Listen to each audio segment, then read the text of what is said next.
Hello, so I hope this is coming through. I'll have to check my stream settings. Yes, I guess it is. So, right now I am starting the next Distance talk.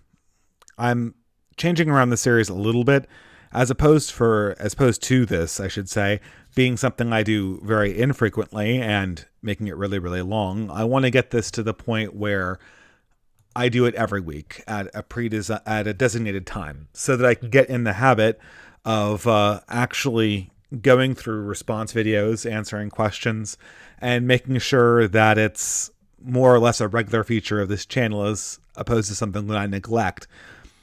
So as always, I'm just going to answer questions from the chat. I'm going to go over a video.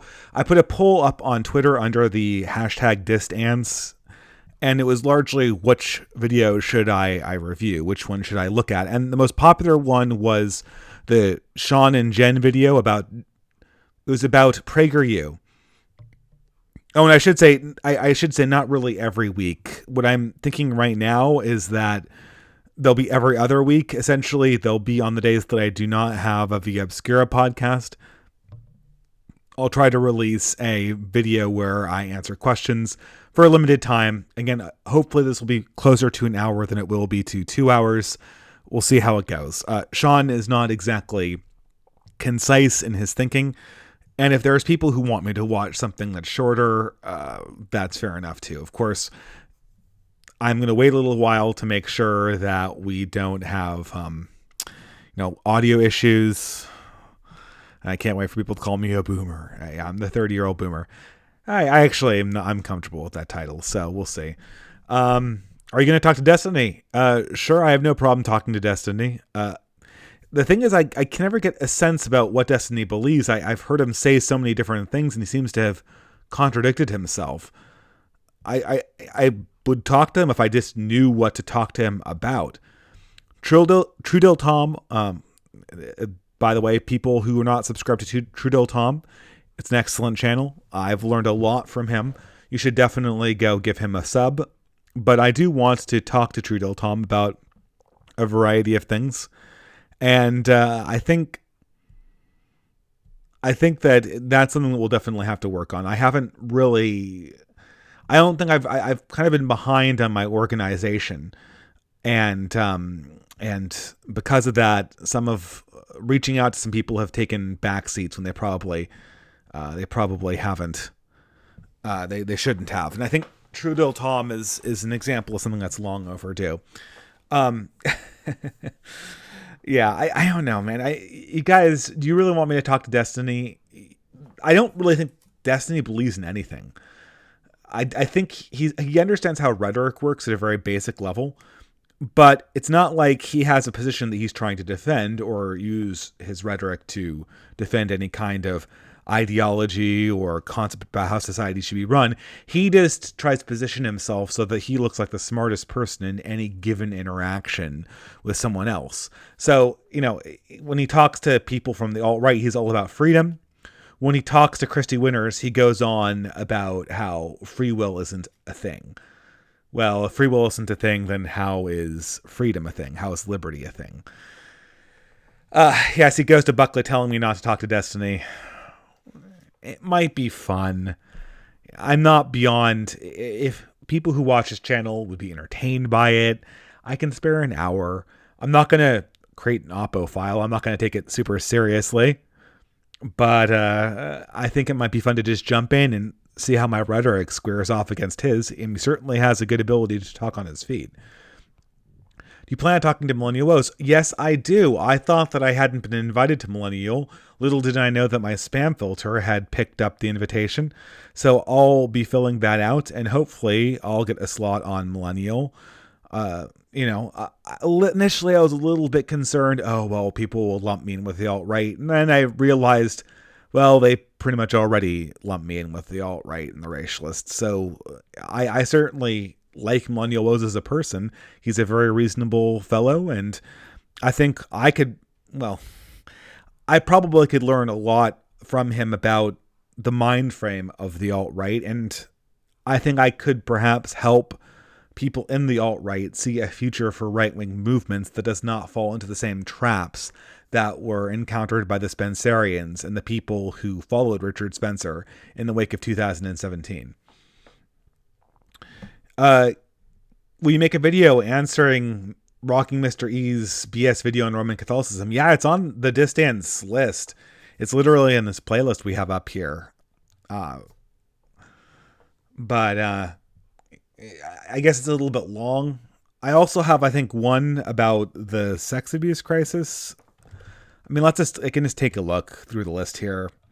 Oh yeah, the Styx Hexen Famber thing about the Catholic Church, the Argent Templar thing about the Catholic Church, the Noel Plum, do atheists believe in objective morality? That'll be fun. Maybe we should do a Distance that's a little bit longer, only about Catholicism and criticism of Catholicism. I also see that someone recommended that I do pronouns by ContraPoints.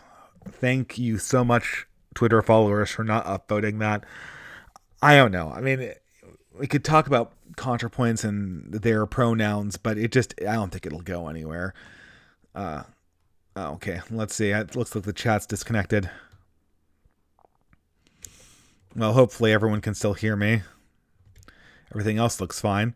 So I'm just going to chat here a little more. I mean, hopefully the chat comes back and we're going to restart this. I think Distance, I want it to be regular. I want it to be that the audience of this channel picks the videos I respond to and not myself. And for that reason, I think it makes sense to make them a little bit shorter. The other thing I want to do, in particular with this Distance, is to try to get a better handle on the progressive psychology. I think this is really, really important, and I'm kind of wondering if it's not something that's been long overdue. I think Sargon did something like this, but we'll see. I'm going to close down the chat and see if I can't get this to work again. Oh dear. Are we having internet problems? I have no way of knowing without the chat. Well, I'll keep on talking. I'm seeing YouTube pick this up, but I could have just hit a particularly bad connectivity point. This is always the problem with OBS, guys. I have no way to debug this without you hearing my voice, so I can go on radio silence, or I could just keep on going and talking. And typically the best practice is to keep on going and talking and try to fill the air and to try to get the chat back.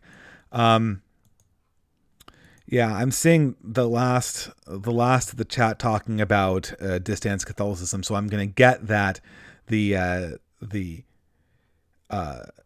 is good. If anyone is in the chat, could just type in it, and hopefully I can see it eventually. The whole thing really doesn't work if I can't see what you guys are saying to me. That defeats the entire purpose of this. But I guess I can talk a little bit more about progressive psychology with the assumption that this is actually going out on air. But yeah, I think that most of the things, I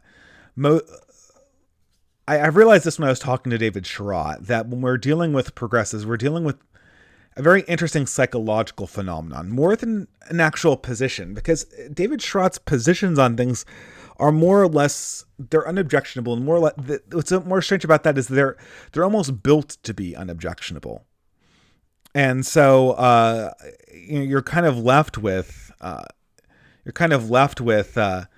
not much to talk about insofar as we're talking about actual ideas. What is fascinating about David Sherratt is his psychology, is how he's approaching the world. Sorry, guys, I'm still not seeing whether I actually have a chat here. This is really getting on my nerves, so I hope people can forgive me for breaking off the conversation. Everything's streaming fine. I'm just not seeing what you guys are saying. And I assume that we're seeing this live on YouTube. It's the internet in this place. It's just terrible.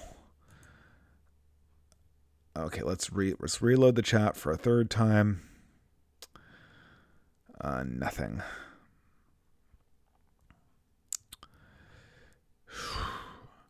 So I either go forward and I'm totally unaware if there's any audio issues, or I try to restart or something and reset what's actually going on with the chat. Um,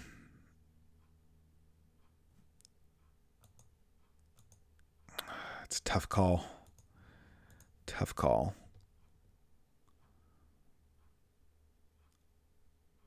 Um, I know. Again, if you people can hear me, they can type in the actual chat or something so I can see. I'm currently not seeing anything, so I'm fairly sure that I'm coming through. The OBS is showing an upload rate, so I think it's just the YouTube chat system that's down currently. Eventually, hopefully, it'll come back.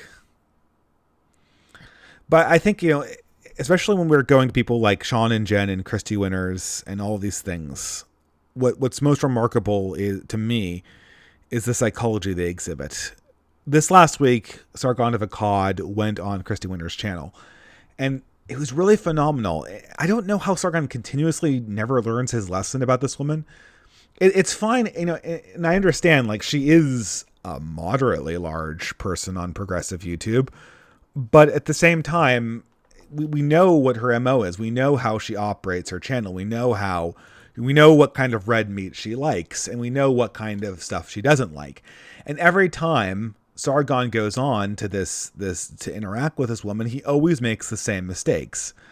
I don't know what to say, and what the mistake is he lays out this red meat.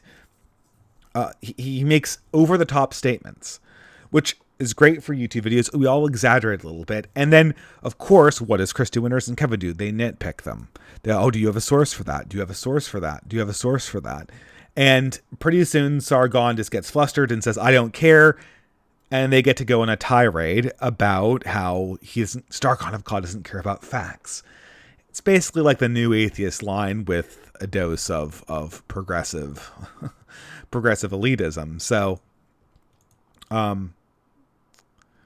yeah, still no good on this chat window. I really, really, really do not want to start the YouTube video without actually having this. Hopefully, guys can give me a second. I need to go check something.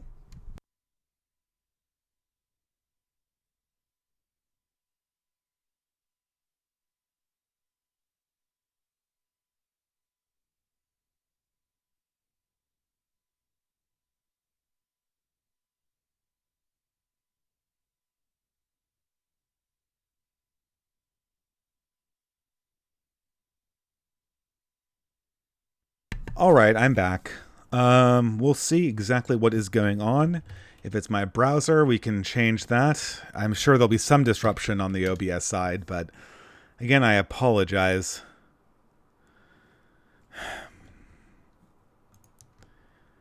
Well, if this is just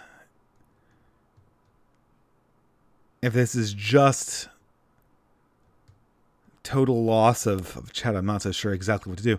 Is YouTube down?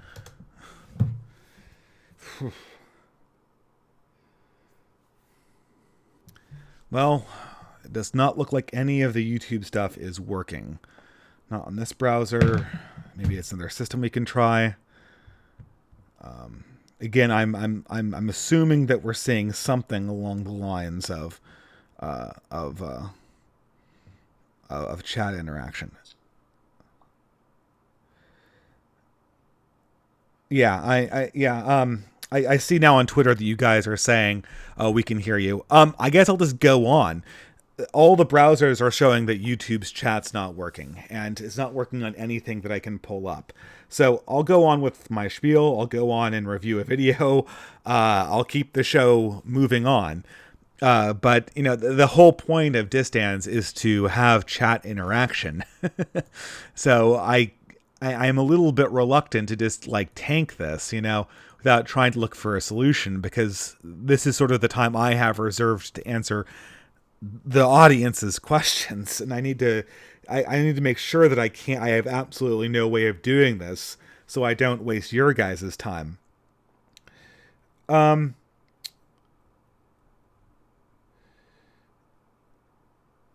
Okay, well, let's see if we can't. I'll wait a little bit longer and see if I can't get this to load. It's not loading on any of my devices now. So I think YouTube is just down. I'll talk about, like, let's just talk while you're hearing me, and I'm gonna wait for. I think people here can take a 7-minute distributist speculation on the state of the community, on the state of YouTube, on what we're doing here, and in the meantime, hopefully the YouTube chat can come back. Hopefully we'll see something. We'll see something that can actually start working. So, people realize that I've been making a lot of videos this month. That's because I've had a lot of downtime. I'm in the process of immigrating. I don't have I'm doing work related stuff, but I do not have a typical schedule. So this offers me a lot of time to make videos and think about the future. And I've been thinking a lot about the future of the reactionary communities, the conservative communities, the traditionalist communities online, people who are broadly on the distant right. And we've seen, continuing very predictably, more channel takedowns, more censorship, more nixing of oh, there we go. Maybe it's fixed now. More nixing of the okay, finally. Yes. We're back. Okay, yes, now it works. Thank you guys so much for your patience. I'm going to finish my spiel, but now we can finally get back to the regular scheduled program. This, for once at least, is not owing to my 30-year-old boomerism. This is owing to YouTube effing up. So, or I'm glad I wasn't censored like the Ralph retort, but this gets me into the spiel that I kind of launch into. What we're seeing right now is that the entertainment model for right-wing content, for genuinely dissident right-wing content, it's sustainable for now, but it's not sustainable into the future. Which means that we're going to have to start thinking like activists. We're going to have to start thinking like networkers. We're going to have to take steps to interact with the mainstream in ways that we hadn't really before. I don't think that we're going to be able to put together alternative types of entertainment like the Ralph retort imagined here on YouTube. What I think this is going to be is it's going to be a community of people with common ideas who interact with the mainstream because we're forced to. That doesn't mean that we can't build alternative platforms insofar as we can construct them, given that we have limited tools, because people who are in charge of mega corporations keep on trying to cut off this project at the knees. But we need to keep an eye out for the fact that, yes, we are a fringe community. The mainstream is going to limit our growth. And because of that, we are always forced to interact with the mainstream at every single moment. That has to be something that we deal with. So I really hope that nobody gave me a super chat in that period of time when the chat is out. I certainly don't see it anywhere in my settings. So I'm going to assume that it wasn't no one sent me something, or probably they couldn't. So I'm seeing Benjamin McLean saying that you were in Facebook jail for 30 days and they didn't even say what I did. Facebook is a virtually unusable platform. It's essentially a mechanism. It's almost perfect for what the progressive is. And what the progressive is basically, and this is what I was thinking about with Sherrod. Maybe we'll talk about this when we go over the Sean video. The whole point is to portray themselves in a sympathetic light and portray you as, or the right generally, the big scary right, as a fundamental villain. They're not about ideas. They shift their ideas constantly. They're not about coming up with a good discussion or having a position they defend. They'll dismiss that as soon as it actually comes up. What it really is about being on the right side and kind of snickering as people get removed. I've noticed this a lot where, David Sherrod and other people on the progressive left, even people like Christy Winters, who should, when you think about it, have more things to be proud of than a shitty YouTube channel. They take this delight when they see bigger people than them get nixed. And it's really weird because I can't think of any single person. If ContraPoints gets their channel taken down tomorrow, I don't think I'll be rubbing my hands together and kind of snickering to myself like you see in so many progressive people online. I can't see myself having that emotion. But it's something that's very intrinsic to the progressive mind, and in particular the male progressive mind. Oh, could you finish your thought on the psychology of progressives from the charade example? I guess I sort of was. There's a certain profile. There's a certain profile of the progressive male. They love designing rules and exploiting rules, and they love kind of seeing the rules operate to punish people who step out of line.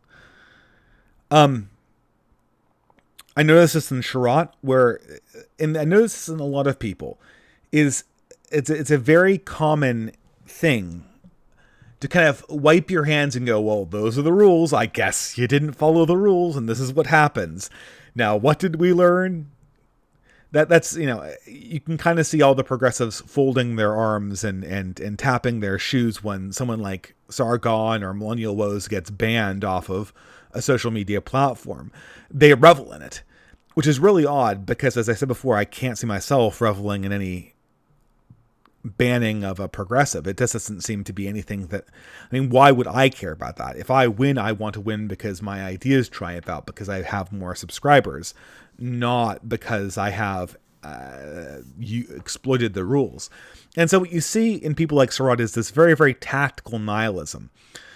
This idea like, oh, well, YouTube banned him. I guess that's just the way it is. I can't do anything about it. Is there something to discuss about? Is there something to discuss about liability and YouTube? Well, of course.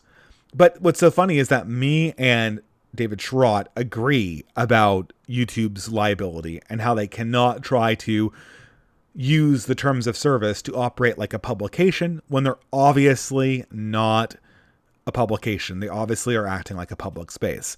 He agrees with this completely. So ideologically, we're on the same page. But then, when we're talking about something like Millennial Woes getting taken off for pointing out, well, I mean, you could argue about the phrasing, but it seemed like Millennial Woes was banned for talking about a statistical fact. And then here comes the tactical nihilism. Facebook did it. It's just the rules. And isn't it kind of delightful that it wasn't us? It reminds me in grade school of the point where like the big kids took the ball away from the smaller kid because they were stronger. And the small kid kind of delights when the big kid gets punished by the teacher when they narc on him. And it's not like, it isn't even necessarily that the smaller kids wanted the ball. Oftentimes, there's bully scenarios, right, where the big kids are pushing the other kids around in unjust ways, right? Like they just take their stuff and it's a proper application of the rules. But sometimes, and I noticed people did this in grade school too, because I was a larger kid. Sometimes there's a certain kind of smaller kid who kind of like an Italian soccer player. Like he would get into a position where you threw like a really hard dodgeball at him, and then he just fake getting hurt. And then of course you'd get punished. And in that process, you'd see that he was smirking the whole time because his whole thing was to feign weakness in order for the rules to come in a very unjust way so that you would get nailed. And so even though he might be worse at you at the game you were playing, he kind of exploited the rules in a really sneaky way to get you disqualified on a technicality. I see this a lot in people like David Sherrod, and I don't know, we'll see what we see with Sean. He's someone that I think is more indiscernible, but nonetheless, it seems to be something that's very, very frequent inside. Liberal Sanity Project is like, I mean, we talked a bit, and we had a live stream, and I kept on hearing about like it was like a few anti-Semitic comments somewhere in the live chat, which again, like, is impossible to police if you are actually doing a live stream. So but he keeps on going on about this because he's looking for some kind of apology. He's looking for me to radically change the way I operate this YouTube channel, or to make it just straight up impossible for me to do live streams, to stop these things that everyone has.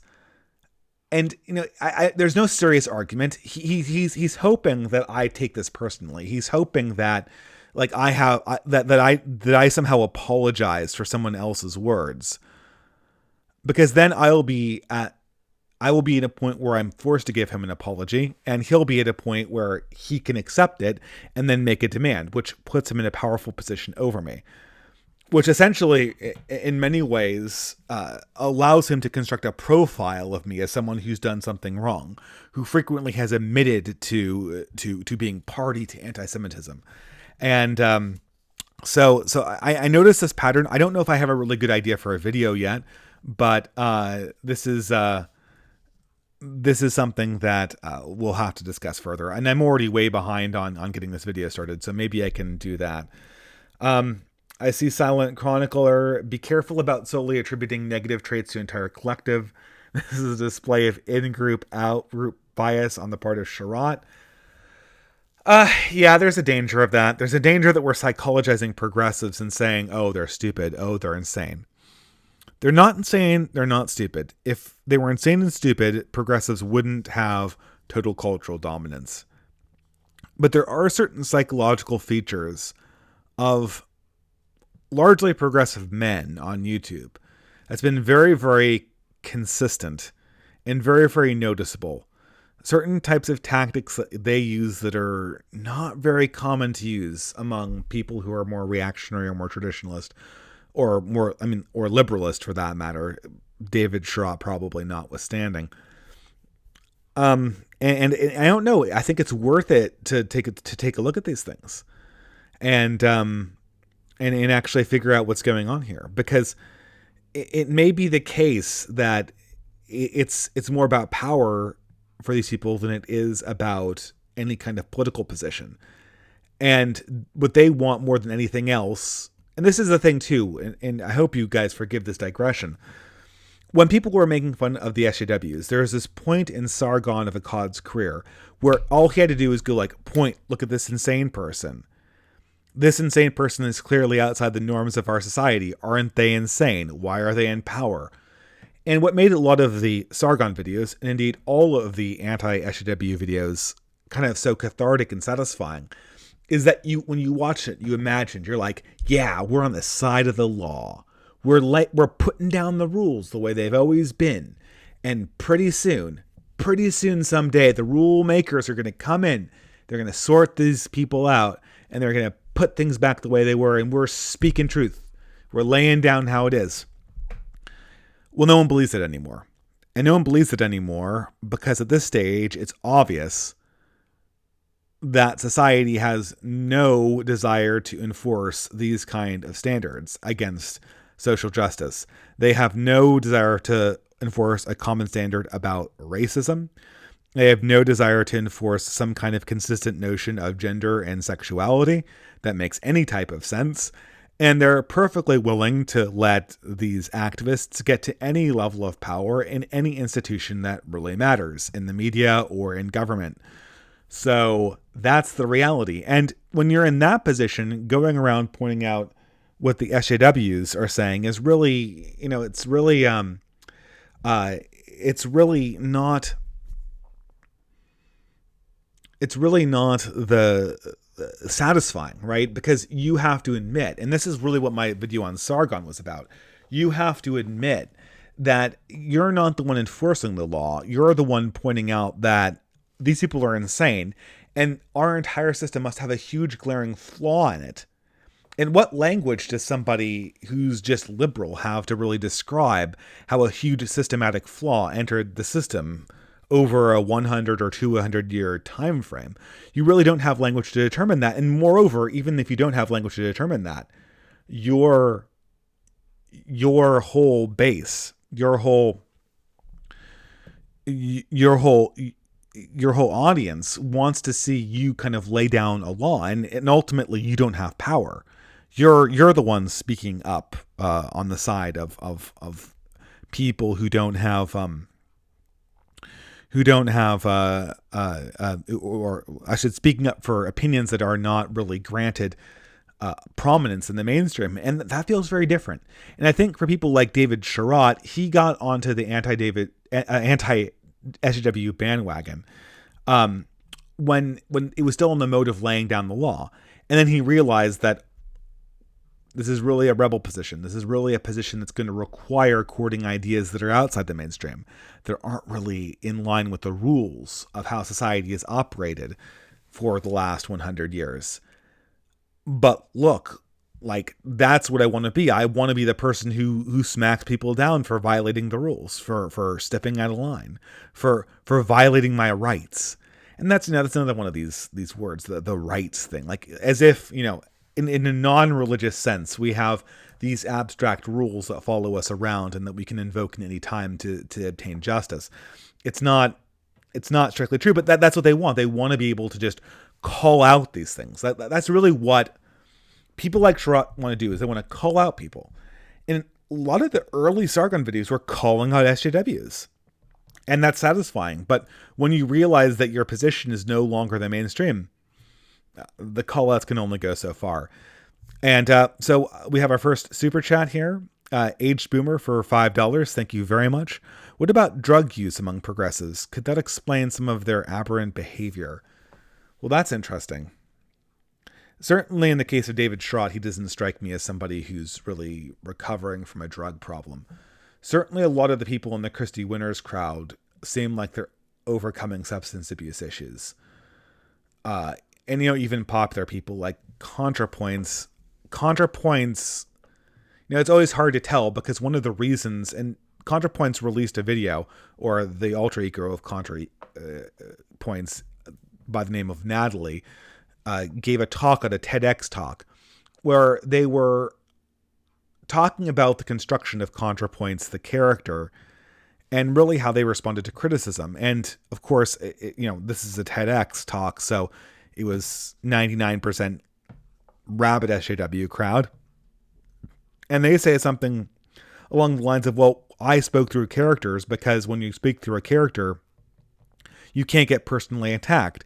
And they meant it by, you can't get personally attacked by the left, because ContraPoints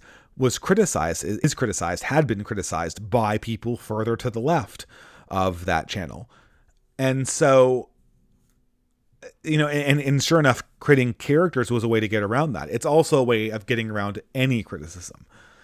As I said in the David Sherratt lecture, ContraPoints can openly talk about how it might be okay to hit alt-righters without, not in self-defense, proactively. He can talk for an hour about how it might be okay to hit alt-righters, and then just go, oh, it's a character. Well, Alex Jones is a character. Obviously so, for anyone who likes Alex Jones. People who like Alex Jones take this with a grain of salt. That's the fun of it. Alex Jones is a character of Alex Jones. But like ContraPoints, they mix seriousness with their comedy, and that gets them around. I guess this is a digression. Like, okay, well, ContraPoints claims to have huge problems with alcohol. Is that that's a substance abuse problem. I don't know if it is any reason why that individual has their positions. To me, it seems more along the lines of, we followed this progressive worldview, this liberal worldview to this point, and it has this empty quality to it. And because of that, the only option is to turn around or to keep on going. And I think a lot of progressives have hit the point of no return. And I think that more than anything else is what defines modern progressivism. They've hit the point of no return where it's so painful to retrace their steps that the only way through this is to just double down on everything. And this includes things like some of the seedier parts of transgenderism. And we're going through a discussion in our society now about whether we want to have trans women compete with women in sporting events, which will obliterate the notion of female sporting events. And people try to be rational. They're like, oh, we can't do this. They get called transphobes. People try to go, oh, well, sporting events, no, but bathrooms, yes, but then locker rooms too. It opens up a huge there's basically no way to resolve the issue of transgenderism without destroying the narrative, one narrative at least, of one of the groups that have made up the Progressive Coalition. And because of that, I think they realize that this is going nowhere, but they can't turn back. They're too locked in. I think the goal as people on the right, when we're addressing the mainstream, is to try to make it easier for them to turn back. Charlemagne for $5. With the alt-right's near complete disintegration, perhaps there is space for a better reaction movement to get the spotlight. What do you think? I think you're absolutely right, Charlemagne. That is the goal that we're currently trying to accomplish. Whatever the alt-right did, whatever they had right or wrong, or however evil or good they were, that's not for me to judge. I'm here to judge how a better reaction, a better reactionary, a better traditionalist, a better conservative movement can be manufactured in the future. One that does not expose its members to professional sanction. One that is able to effectively bring questions into the mainstream. And one that properly questions the right constituent elements of our society. And I'm afraid that the mistakes at this point, I'm not necessarily committed to saying that anything has to change, but some mistake was made, and it was made a pretty long time ago, probably in the Enlightenment. Or most likely what happened is that something was said in the Enlightenment and we've been misinterpreting it because we've now imbibed all of these Enlightenment concepts as if they were part of the Ten Commandments or something etched in stone. Julius Caesar for $5. Churchill and the other trade gods were drunk, but 70% of academics are on antidepressants. Well, that's certainly true. And antidepressants don't interfere with your ability to operate. I had a point in my life, this is a very long time ago, where I had huge problems with depression and anxiety, and I had to go on antidepressants for a year. I was low energy. Was I incoherent? Was I despondent? Was I not lucid? I could operate perfectly well. I had a good job and I was holding it down and doing very complicated operations in my mind. So it wasn't a problem. I don't know if really, pathologizing, creating a psychological profile for your opponents or your target audience is useful, but there's a very fine line between that and pathologizing them. And you can always tell because a psychological profile will make predictions on what they're likely to do.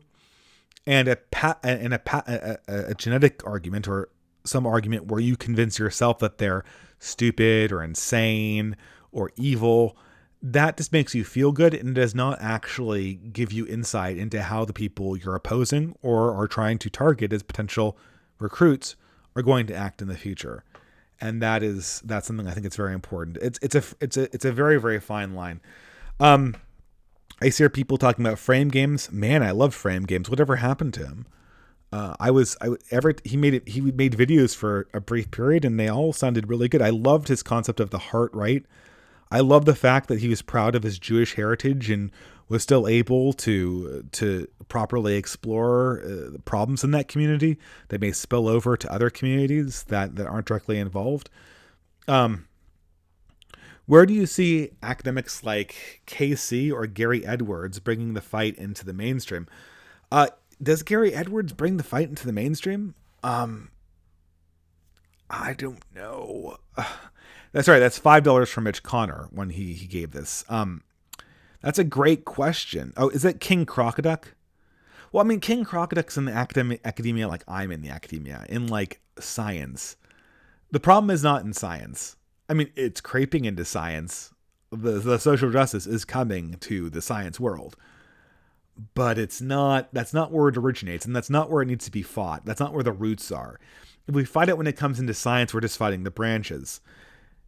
Gary Edwards, from my understanding, is an analytic philosopher, and I'm not so sure that's where the problem lies either. The problem lies in anthropology, in sociology, and understanding how humans behave.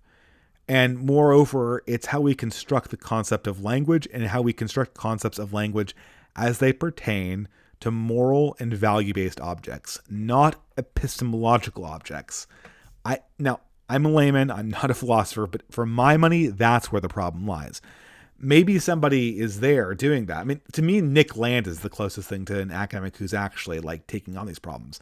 And in Nick Land's case, he's got like the similar, he has a similar descriptive notion of the universe, but a radically different prescriptive notion of the universe. So another super chat. Thank you again from the Beast for $10. Thank you. Always appreciate the super chat. I keep on hearing about a disintegrating alt-right, but I don't see that. Maybe it's because I just started focusing on them post-Charlottesville. From what I understand, they're growing. And I think this is a good thing to point out. This is a very good comment. The alt-right... Okay, so... And I know I can tell, if you follow the alt-right post-Charlottesville, you might think that they're growing. But the problem is that before Spencer's Hailgate and before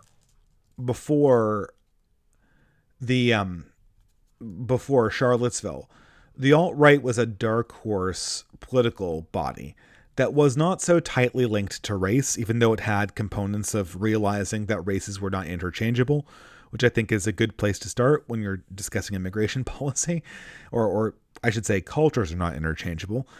And all that was really described about them was that they had problems with modernity, they had problems with the global economic order, and they were against multiculturalism, and they thought that ethnicities were not interchangeable.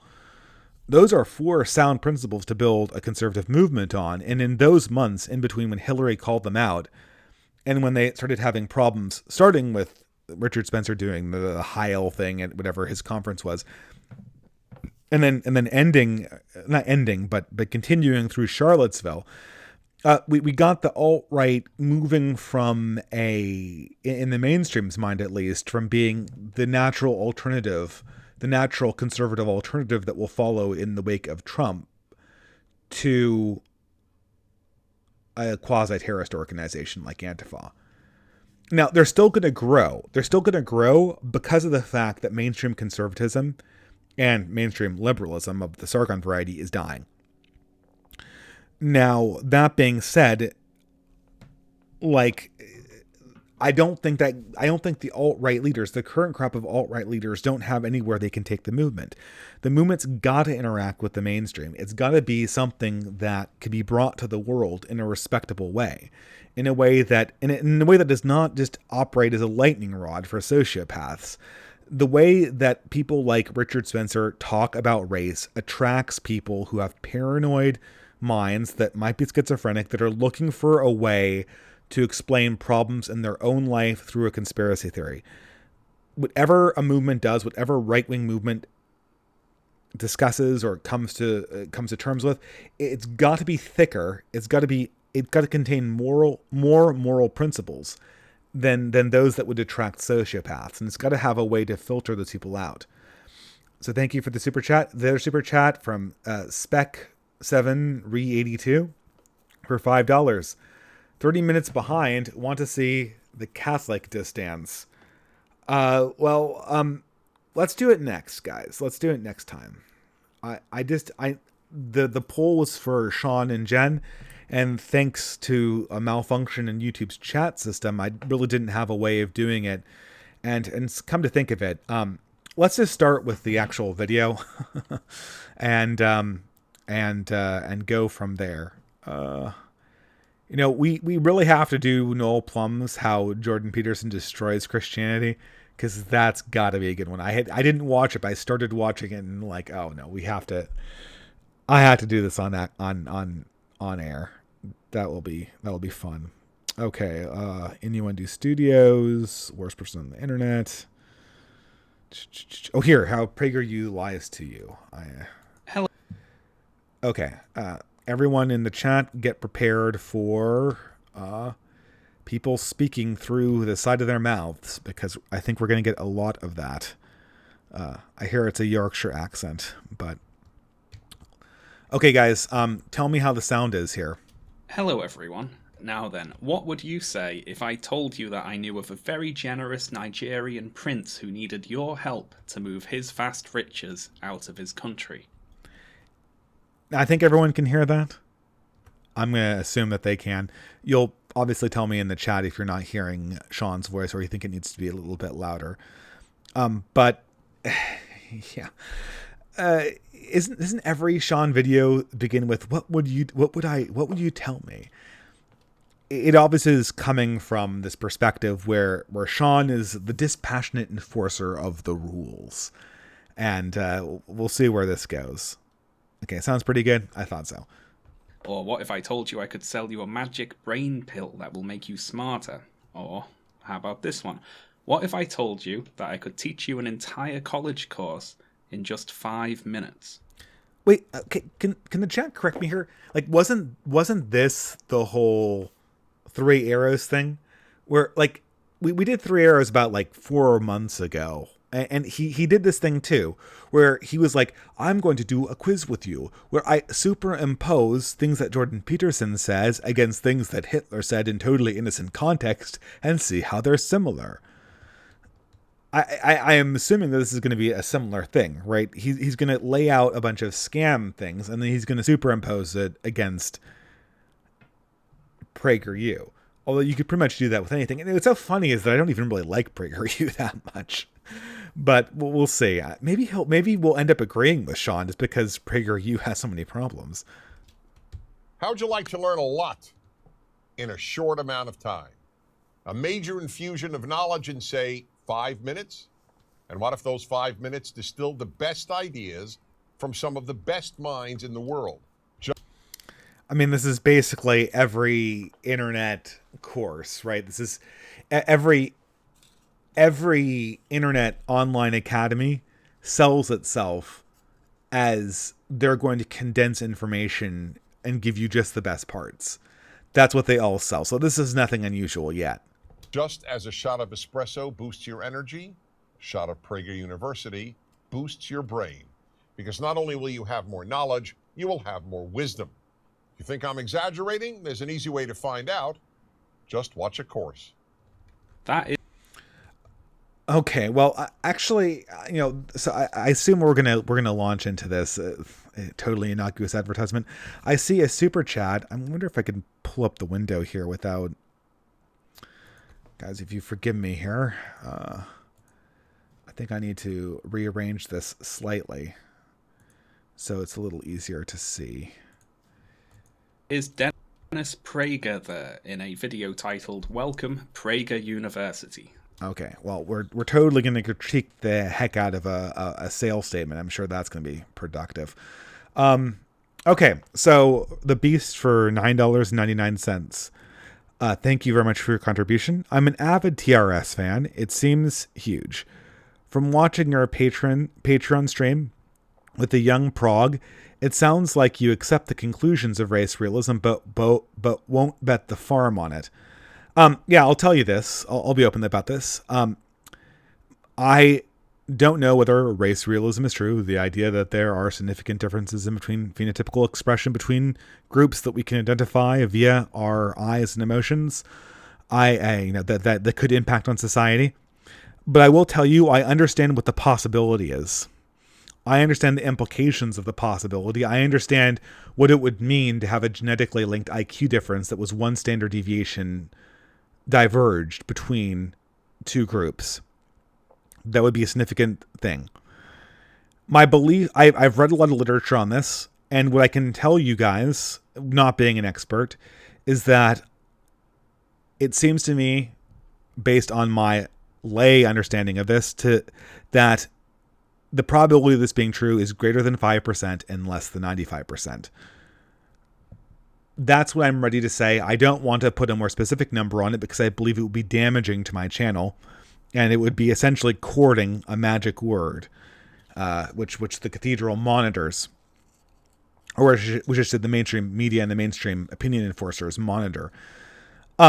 That being said, the reason why I put it between 5 and 95% is I want to communicate these two things to the audience. We cannot rule out the possibility that race realism is true, and we cannot rule out the possibility that race realism is false. So, that being said, we have to address contingency plans for society. That if this is true, how do we want to set up society? If this is false, how do we set up society? The only thing progressives are prepared to talk about at this stage is 100% confidence that this proposition is false. They do not want to develop a contingency plan. I have not seen enough evidence to categorically exclude the possibility of this proposition being true. And by that measure, at 5% probability, it's something that we need to actually prepare for in the event that it does have some truth to it. We can't build our society as to collapse if something on a 5% probability. We just can't. So thank you for that question. I hope that clarifies. I hope you understand why I'm being a little bit cagey. It's a dangerous proposition. It's a proposition I'm not qualified to answer. But just so you understand my thinking, I don't think that unless you can exclude something from being possible, I don't think it's intellectually responsible to not have an answer to the question, well, what if this was true? How would our society react to it being true? I think societies owe that for questions that are not excludable at 95% confidence. So, is it pronounced Keon Green for £10? Spencer was an early user of the term alt-right and claimed to be the first. Paul Godfrey actually was. And he used this line to become the face and co-opt it for Nietzsche wingnut gay space fascist nonsense. Sure.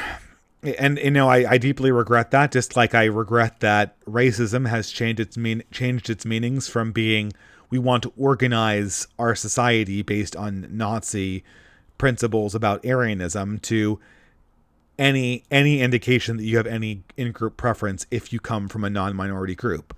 I really regret that these words have been tainted, but us as people who are trying to do things, we have to just come to terms with the reality that these terms have been corrupted. We can't argue that racism should be like this equal opportunity kind of injunction that applies to the action, when everyone in academia and everyone in corporate HR departments thinks that it doesn't have this definition, but is by definition something that applies mostly, if not exclusively, to people of European background. So, yeah. I really am sorry that this term got corrupted, but we just had to deal with this reality and come up with something different. Okay, the funny thing about Richard Spencer. Okay, I need to get on with the video, guys. This is, how long is this video? Oh my god, it's 28 minutes. Okay, guys. Apologize putting the chats on hold. I'm going to continue on with this video. That's right. Prager University is an online university. Now, brilliant. I know it looks like just a YouTube channel and not a university, but it is. It is a university. Does he have a response video to like Khan Academy? Does he go up to the Khan Academy and go like, this looks like a website, not an academy, but a website, even though it says it's an academy. I mean, I don't know. This is performance, right? And the YouTube progressives really are the children of Jon Stewart more than anything else. Their entire shtick is to look on at the conservatives, isolate some ridiculous quality about them, even if it's unessential, and then just bank on that. And I know the quote, courses look like YouTube videos, but they're not. They're real university courses. Oh, I can't believe... Are we actually doing this? Taught by some of the, quote, best minds in the world.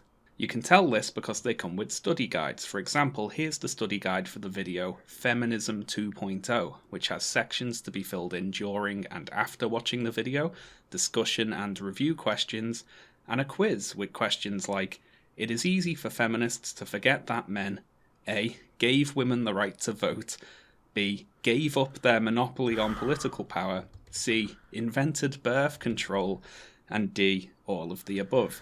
Okay, but Sean seems to be unaware that there are elements of the left that do this. There are university teach-ins. There are ideological courses taught at the university level that are purely ideological. But, here, at someone's YouTube channel, which is called Prager University, even though this thing is not actually a university. Surprise. I mean, I don't know. I wonder if this guy, does he make videos about creationist cat not actually being a cat? To me, this is just, I don't know. Maybe I should just, yeah. Their answer, of course, being... If this keeps on going on, I'm going to skip forward through the video because this is ridiculous. I don't need him pointing out the fact that PragerU is conservative. All of the above. Now, the horrible reality suggested by these study guides is that there is someone somewhere in the world homeschooling their children using these videos and quizzing them on them afterwards, which... Nobody uses PragerU to homeschool their children. Okay, this is really not a serious video, I get the sense. Doesn't even bear thinking about, really, does it? So, okay, Prager University... Bared mentioning about. ...is not a university. It's not an academic institution of any kind, actually. Way to go, Sherlock. It is a YouTube channel created by conservative talk show host Dennis Prager and funded by the billionaire businessmen, the Wilks brothers, who got rich by creating a hydraulic fracking company called Frack Tech. Seriously. So when you see PragerU videos with titles like Why You Should Love Fossil Fuel, well, that's why. Now, a huge component of why our economy is on the upswing is because energy prices are relatively low compared to where we thought they would be in 2007. But of course, if you invent fracking technology, you're not a real businessman. You're just a shill for old technology. Fracking is probably the reason why we're not burning a lot of coal right now. But I mean, let's not let that get that fact in the way. Super chat from Mitch Connor, $5. Lol, you see the video where Jared Taylor speaks fluently in Japanese to the news team? It's gold. Oh yeah, I did see that video. It was quite interesting. I loved the look on the people who were Japanese. They walked into an interview where I think they were kind of they were looking for a lolcow, and they essentially found something entirely different, and they are totally blindsided. They're staring into Jared Taylor's visage. I don't know, it probably isn't fluid Japanese, but his incredibly competent Japanese, and they just look like deers in headlights. But anyway, I'll go on with this monstrosity. At some point, maybe he'll have a point. Wilks brothers also donate huge amounts of money to conservative politicians, such as when they gave $15 million to a super PAC backing Ted Cruz in 2015. So when you see PragerU videos with titles like Money in Politics, What's the Problem? Well, that's why. If this were a conservative video about George Soros, people like Sean would be calling conspiracy theory on it at this moment. Now, I feel like I've came out a little harshly here. It'd be unfair, at this point, to just dismiss the whole channel as a biased conservative vanity project funded by two oil billionaires. So, let's back up a bit. But that's what he's going to do. Why am I talking about PragerU today? Well, you, like me, may have noticed PragerU's videos being promoted all over YouTube, including sometimes on videos of mine and my lefty pals. Now, that's because PragerU has an enormous annual budget and spends a large proportion of that on advertising itself. Anyway, I had mostly ignored these advertisements until fairly recently, when via a series of tragic misclicks I ended up on this video, Who Needs Feminism?, featuring speaker Andrew Klavan, which begins with Andrew Klavan stating, I am an anti-feminist. Now, keep in mind that the topic of this video is how PragerU lies to you. And I did want to sort of circle around to the discussion of Sargon versus Christy Winters and Kevin. this is sort of what progressives do, is any factual problem with anything conservatives have to say is immediately a lie.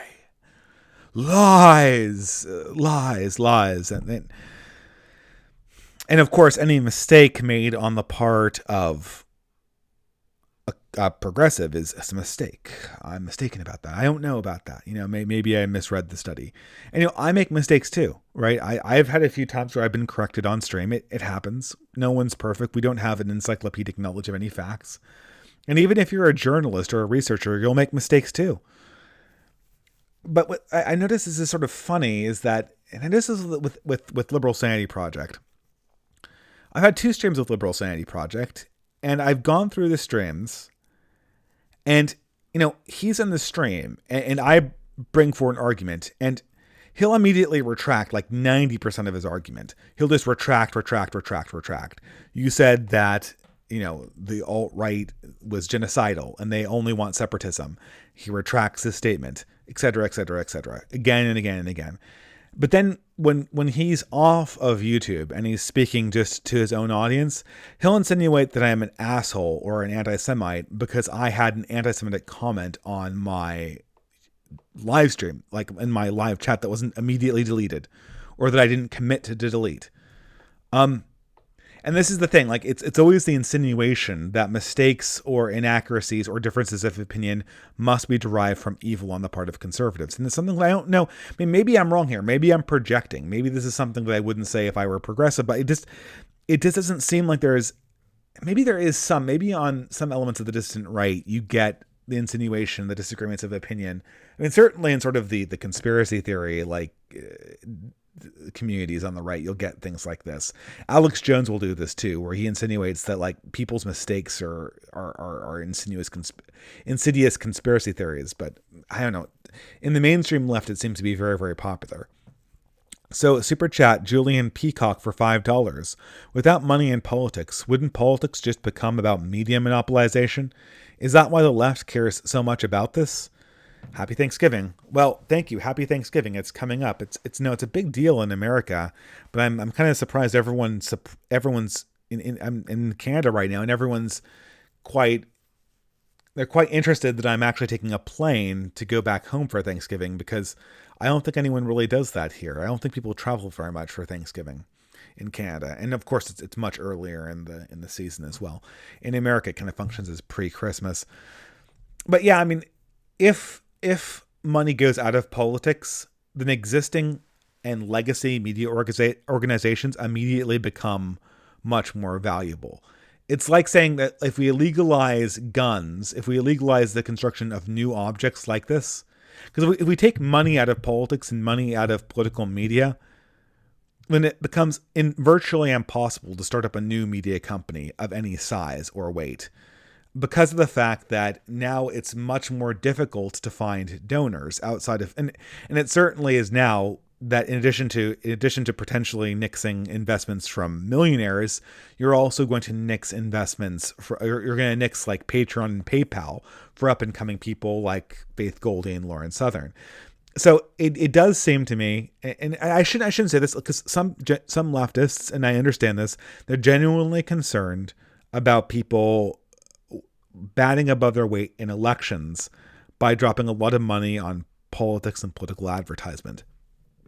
And I'm actually somewhat sympathetic to that, although I think what they're really unhappy about is just how democracy works, and less so how money in politics works. But I understand the concern, and I don't want to say that they're all kind of in it for themselves, in it for their own political power. But it is kind of interesting that they simultaneously want money out of politics at the same time that they're destroying crowdfunding and destroying grassroots politics that's done for free or done at the complete discretion of very, very small donations, like the Ralph Retort, or like really anyone who does political YouTube. So, well, whatever. I think I got all the super chats, so I'll continue. And let me show you what I saw after that. Feminism denigrates masculinity in men by relentlessly calling us toxic for our flaws, rather than appreciating our natural qualities of energy, risk-taking, and leadership. Okay, so before Sean takes the softball and and swings for the bleachers, this is sort of the problem with normie conservatism, is that it speaks in cliches. This is something that I've been we need to get out of this habit. Andrew Klavan hasn't observed this in his own life, really. I'm sure Andrew Klavan could talk about his actual experience with feminism in a much more realistic way. But this complaint about feminism being against masculinity, true or not, is a total cliche. People have been saying this since the 80s and definitely since the 90s. You could basically lift this from a what's his face, Rush Limbaugh talk. It's stale. Everyone's heard it. And more than that, it's not genuine. This is not something that Andrew Klavan himself really has a direct experience of. He's just lifting this talking point. And because of that, it's incredibly easy to portray as fake, because in a lot of ways it is. John Smith Super Chat says for $5, thank you very much for your contribution. Who are your biggest political and philosophical influences? Well, like, with the exception of people who are dead right now, living. I'm going to limit myself to living. Otherwise, I'm going to go back to like Aristotle and Thomas Aquinas and Jesus. And so, like, excluding those people, Roger Scruton, Peter Hitchens, I would say, I hate to admit it. I shouldn't hate to admit it. I like Pat Buchanan a lot, the American tradition of paleoconservatism. I will say that, politically, I've kind of been homeless for a very, very, very long time. And when it's come to forming up opinions about the world that I've lived in, a lot of it's come from just talking to local people and hearing what they say about the past. It seems that Americans are very adverse to taking a step back and trying to describe the history of how things developed. And that's what Roger Scruton and Peter Hitchens did very, very well, is that both of those thinkers were able to look back at their society and go, hey guys, look at what we had and look at what we lost. And look at these principles that we left behind. There's something here. Americans are really bad at doing that. Perhaps it has something to do with the fact that we have this very tumultuous history where we neither have an expectation that things are going to stay the same, and that's sort of paired in a really weird way with histories involving race, which are sort of a third rail of even decently respectable academic discourse. So, anyway, that's the answer to that question. Thank you for the super chat. But it also denigrates femininity in women, working to replace most women's commitment to relationship and child-rearing with male obsessions. Yes, Sean, I know this is a cliche. Go ahead and take your shot. Such as career status and strength. What's the result? Take a look at the quintessential feminist icon, Rosie the Riveter, flexing her muscle. The truth is, any man of the same size and fitness can make a bigger, stronger muscle than Rosie can. Now, I feel like I could write a whole dissertation on the problems with these two paragraphs. And believe me, hundreds and hundreds and hundreds of women's studies PhD students have written dissertations on this when it came out of the mouth of Rush Limbaugh. So the work's probably already been done for as many angles as we can reasonably fund inside a grad student's stipend. Yeah, but I'll just read through them now quickly and try to give you the short version. So here we go. Feminism denigrates masculinity in men. Now, hold on. Here's the... It doesn't believe in masculinity in men, but whatever. I mean, he's going to say it doesn't exist. First problem. No, it doesn't. Feminism doesn't... Okay, I'm going on. Do anything independently. It's not a monster that lives in a cave somewhere plotting against men. You know, one person calling themselves a feminist might do that, but other people calling themselves feminists will not. What the hell? Like, is this live? Are we recording this? Like, I thought I'd be snoozing through this video. But I think we have an individualist here, guys. I think we got an individualist. This video all of a sudden became interesting. Oh well, oh boy, maybe I am going to make it through 20 minutes of Sean speaking out of the side of his mouth. I mean, there might be more than tetanus and overplayed progressive platitudes here. The Beast for $2. I understand completely your stance on race realism. Yes, thank you, The Beast. I'm not trying to be cagey. I'm trying to recognize the reality on the issue of race. 3 realities. I'm not an expert. I see the danger. And your commitment to saying this explicitly excessively compromises your ability to interact with mainstream people inside any avenues of progressive or even moderate conservative opinion making dialogue. I see the danger, but we're going to do contingency plans. But I'm sorry to take that digression for the super chat. Okay.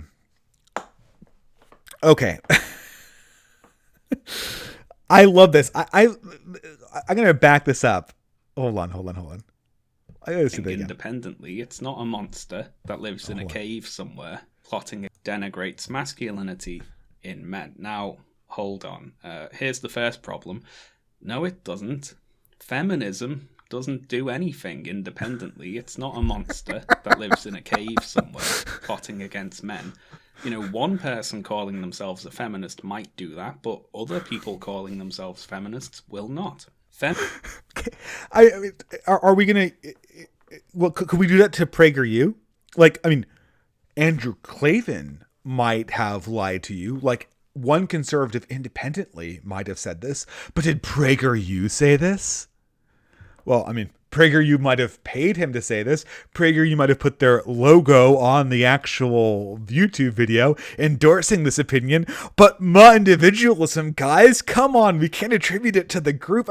This is the thing. It's technically true. It's technically true. It's technically true that any person acting in an organization only speaks for themselves. Anyone with an ideology speaking on a platform only speaks for themselves. But if we, this is not an honest argument, and this is what I try to beat this into people's heads again and again and again. If we are collectivists to the extent that any single time we talk about a collective ideology, a collective country, a collective ethnicity, we immediately go, guys, there's multiple people in that group. We can decompose it. Well, that's fine. You will never, ever, ever get to any kind of positive statement about a group of people, about an ideology. You can't talk about ideologies. You can't talk about countries. You can't talk about geopolitics. You can't talk about wars. And I know for a fact, it's always selectively applied. The reason why I make my video about individualism and direct it to the liberalists is because they're the only ones who actually are trying to do this consistently. Sean doesn't actually believe this. He's just bullshitting you right now. He doesn't actually believe that you can't take an ideology and say it does this, because I bet by the end of this video, he's going to insinuate at some point that conservatism is racist, or the alt-right is racist, or title of the video, corporate entity PragerU, which has shareholders, which has multiple employees, which is not one single individual, which does not make decisions as an individual, lies. Oh, is PragerU a person? Oh, I guess it can't lie then. Obviously, the progressives know this is bullshit. This is a calculated lie. This actually is a lie. There's no way he thinks this is true, and he's deceptively. People are mistaken. People engage in bullshit, and maybe I should make a distinction here too, right? When people are mistaken, I say reality is X and it's actually Y, and I don't know it's Y. I think it's X, and I told you it was X. I'm mistaken. Bullshit is reality is actually Y, and I tell you it's X. And I could have seen that reality is Y if I really checked, right? But I'm lazy, and I want to win, and I'm self-interested, and I don't do the due diligence to check whether reality is X or Y. I just tell you it's X because it's the thing you want to hear. That's what I like to call bullshit. When you're telling someone something not really honestly, but at the same time, it's not an active deception. and maybe this is bullshit. If I'm charitable with Sean, I will say that this is bullshit. But to me, this strikes me more as a lie. A lie is where I know it's Y. I know reality is Y, and I tell you it's X because I want you to think reality is X when I benefit from knowing that it's actually Y. Now, that's what I consider to be a lie. Liberalists are genuinely mistaken about individualism. They are genuinely trying to live up to the standard. Sean is not. Sean is making a video about corporate guilt, and then when corporate guilt is insinuated in the reverse direction, he immediately retreats to the decomposition fallacy, which would invalidate the very statement of his video that we're watching right now. But, okay, I've got a super chat here, so I'll take some time to answer. A few of them. So, John Logangram for $5. What do you think of perennialism? I've recently come to believe in a God, but cannot bring myself to believe in a specific religion. I need to check what the exact definition of perennialism is. I believe it's the idea that God speaks through many different places in history, and that we can kind of see God's actions coming up again and again and again. I feel incredibly ignorant, but I want to be honest and say that I cannot answer this question. Maybe at the end, after I'm done watching this video, I can pull up a page on perennialism and get the exact definition, so I'm not just bullshitting you about this. But let me give you, just so I give an answer to the super chat that's fair. Perennialism, I mean, if it's what I think it is, it's sort of this idea that God speaks in many traditions and not just one. I think there's some truth to it. And I think as a Christian, I do believe that God was speaking through Aristotle. I do believe that God was speaking through pagan sources. And I don't want to denigrate ancient pagans. I don't even necessarily want to denigrate modern actual pagans or modern actual Islamic scholars who are genuinely praying and genuinely coming to experiences with the divine. That would be really, I don't think that would be very dishonest for me to do. I think ultimately that the best explanation of religious experience is the Christian one. And without taking too much of a digression from people who are watching this for the Sean video, I think that part of perennialism, part of the perennial human experience of the divine, is to understand that dedicating yourself to a specific belief in a specific tradition is better than being uncommitted for your life, even if you might make a mistake. If it's a genuine one, commitment is better. Just like it is better to marry a woman without her being perfect, and looking for your soulmate and remaining single your entire life is not it's not the action of a person who understands what this process is designed for. Any thoughts on Spandrel's NRX trichotomy? Again, I don't know. I'm just going to have to, guys, I'll look at NRX's trichotomy after this and see if I can answer the question. Oh, the Norm Macdonald tweet. I'll go into that one. So, sorry. So that was for $2 for pseudo-analyst about, £2 for the rightful king of Finland about the NRX trichotomy. I'll look it up after this video. $2 from pseudo-analyst. You responded to Danny. He's not a liberalist. He's not. Shit, guys. I really apologize. He was defending individualism, and I associate individualism with liberalism. Is he an anarchist? He probably is an anarchist. I probably should put that caveat in there. I'll do a stream with him, and I will correct my mislabeling of his beliefs on that stream. And I apologize. I can't always, you're making these videos fast. Sometimes these things fall through. Keon Green, again, for £5. Thank you very much for your contribution. Did you see that Norm Macdonald tweet? If you didn't, it's worth looking up. Any thoughts? That Norm Macdonald tweet was epic. We'll take a look at it after I get through the Sean video. And maybe just so I can get through this, I will let this video play, and we'll do the super chats closer towards the end. Feminism is an idea with different interpretations. It has no individual agency of its own. And I hope he doesn't. Well, this is just the same individual as BS.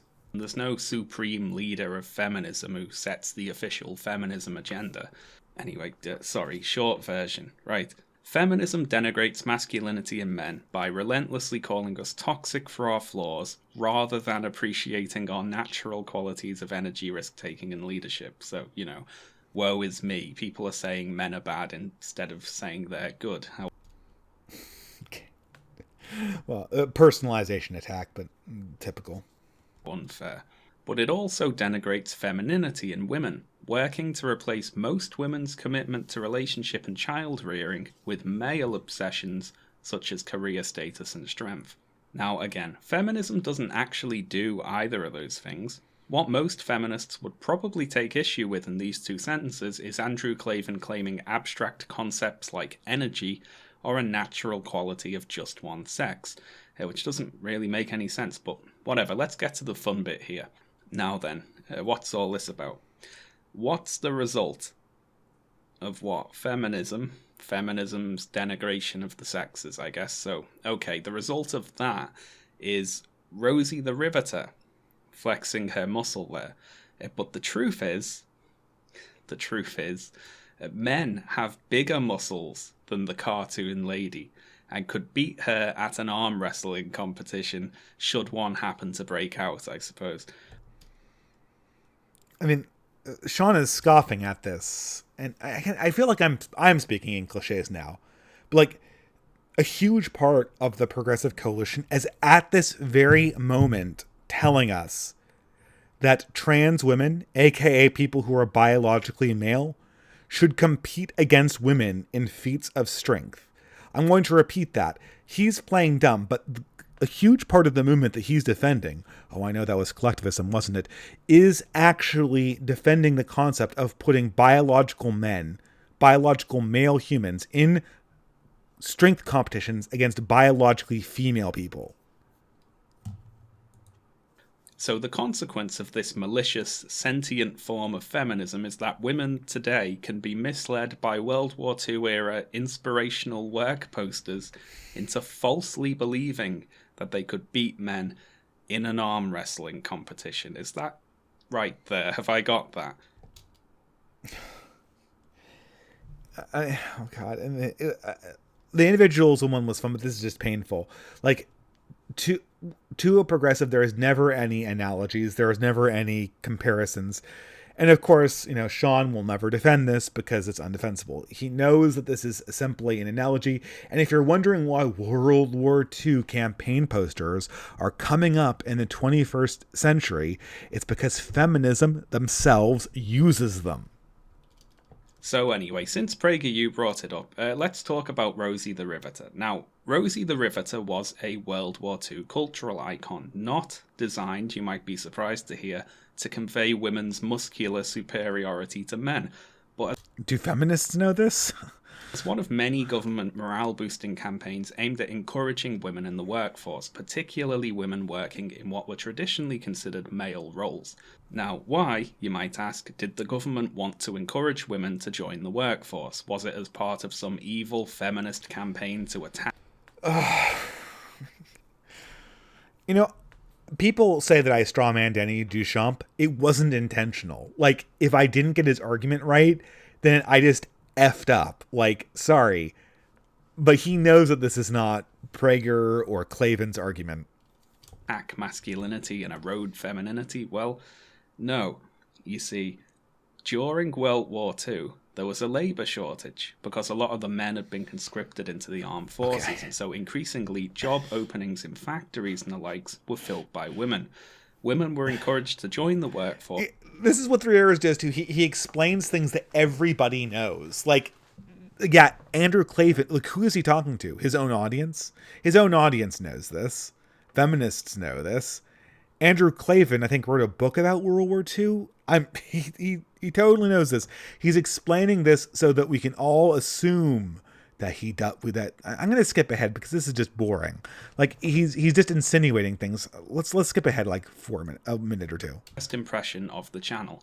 PragerU's boast of only needing 5 minutes to convey its ideas to you is actually being a little too generous there. I can tell you basically everything PragerU has to offer in a fraction of that time. So here goes.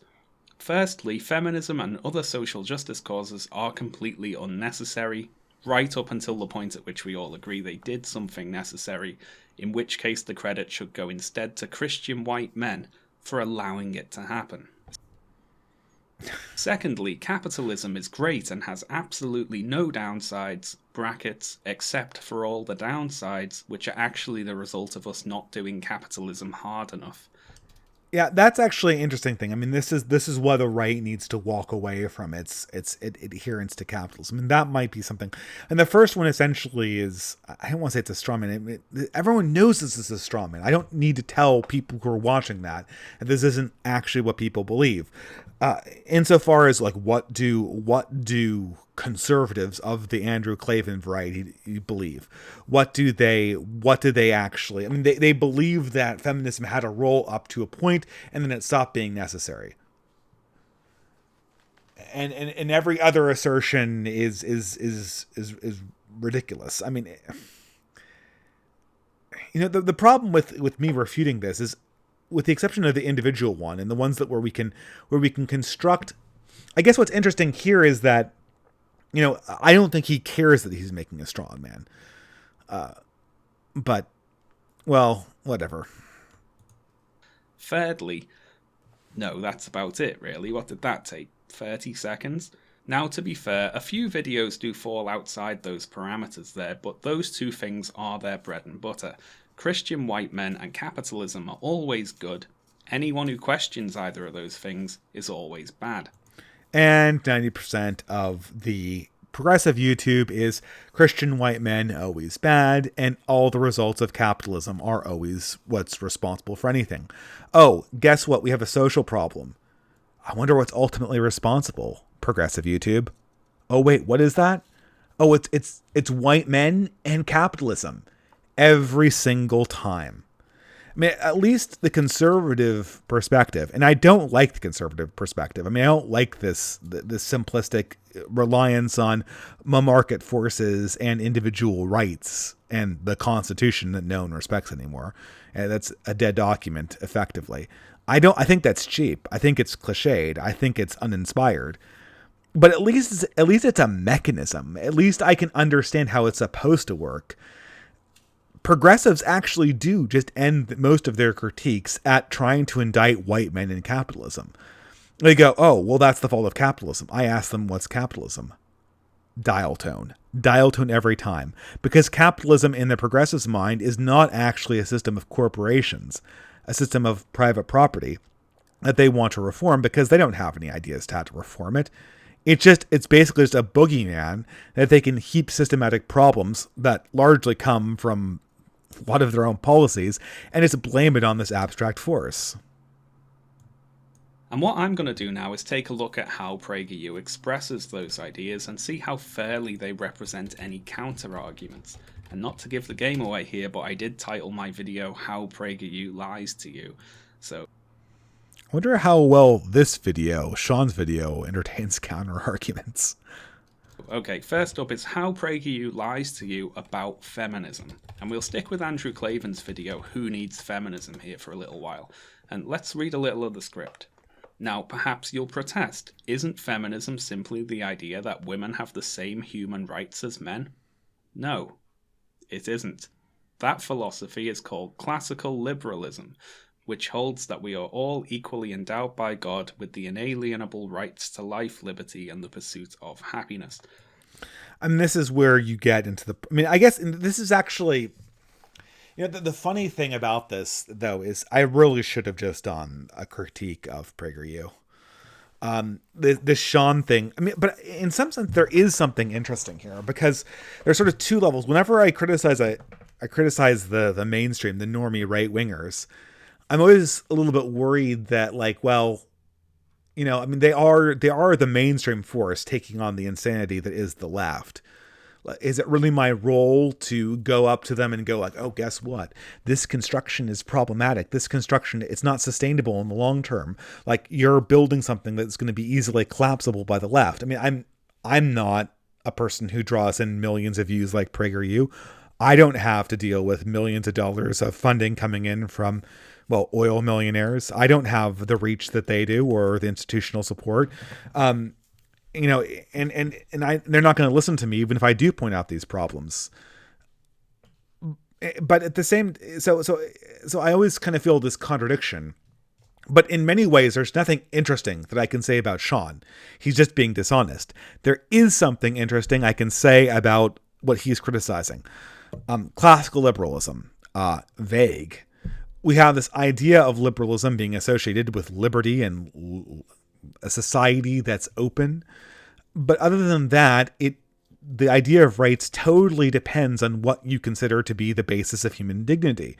And since that's so poorly defined, we can go forward from Jeffersonian concepts of rights straight on to early 20th century or post 14th Amendment equal application of Jeffersonian rights to the position in now where ContraPoints literally has the right to compel me to say something that violates my conscience.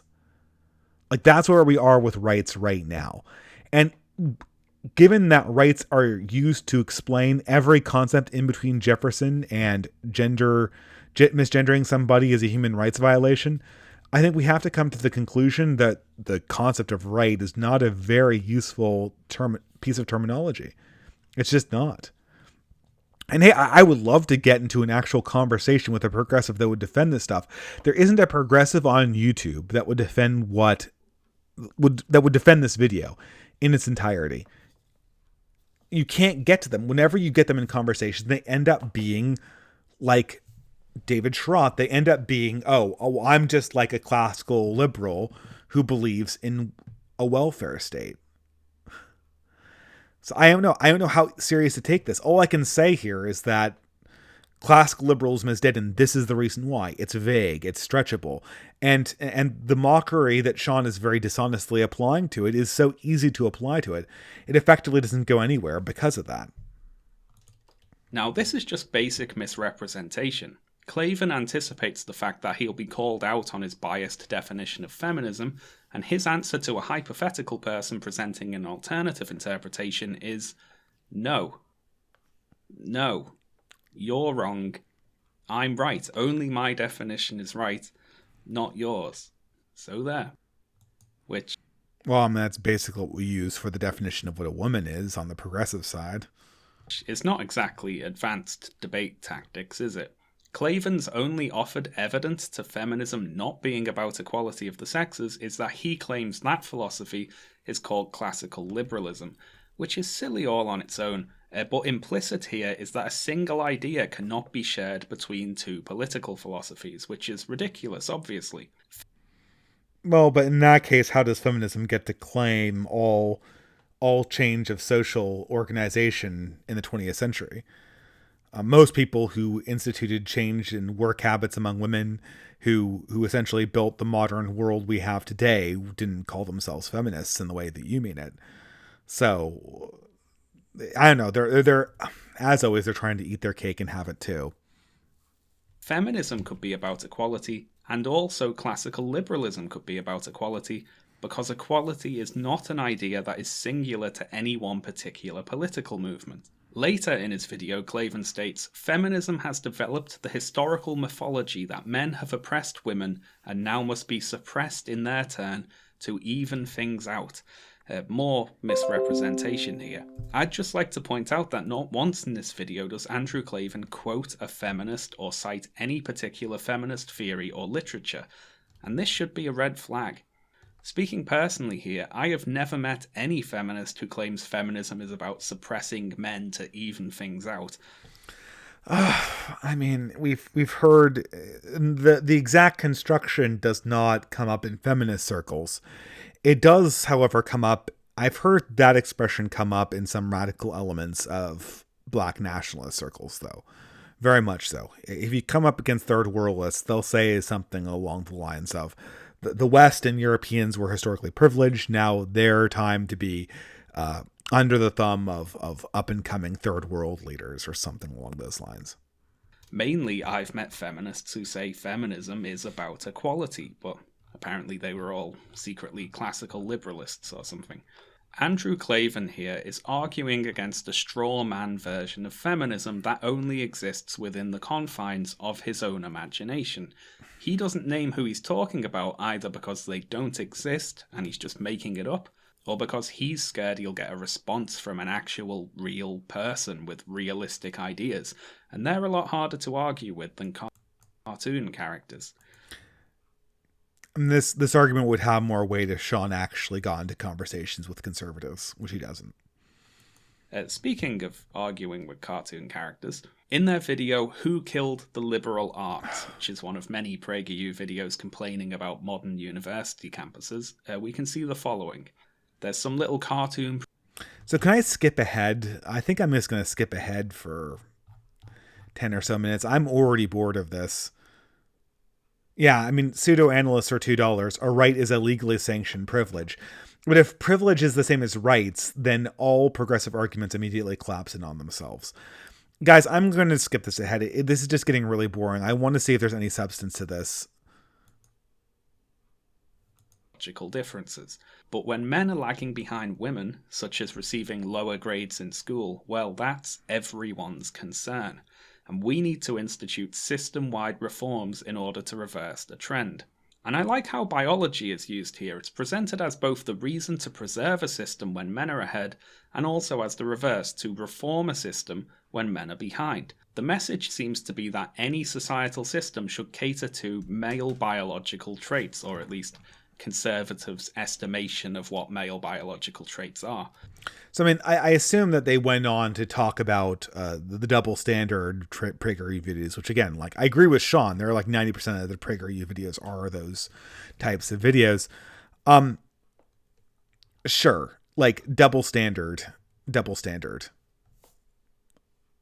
Great. But if this is the case, and this is sort of the same thing, right? Like, this could easily be worked out by talking to people who hold these opinions. You go to PragerU, go like, okay, well, how about we help both men who are behind in school and also women who are behind in the workplace? And I'm sure most conservatives, if not all conservatives, would give you one of two answers. Either those conservatives would be like, we should help neither of them, the chips fall where they may, I'm a libertarian, or there'll be some kind of compassionate conservative, quote unquote, TM, which says something like, well, we should help both of them using the same mechanisms. Again, Sean's arguing against a cartoon character, exactly what he claimed. This is textbook progressive hypocrisy that's really, really boring. And we can have some fun here by reversing the argument in favour of girls and maybe come up with some of our own flimsy evolutionary psychology too. So, okay, girls do better in schools, but that's fine. Whatever gap there is between boys and girls is entirely accounted for by the different choices they make. Girls are good listeners, good communicators, they're better at multitasking. This is just natural. If boys choose to spend their time playing outside instead of studying, then they're free to do that, but it would be unfair to expect equal grades for it. Anyway, let's move on now and examine But does the left make that argument? Is the left making that argument?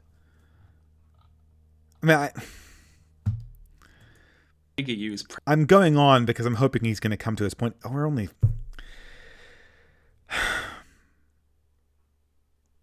This is basically just 30 minutes of nitpicking, isn't it?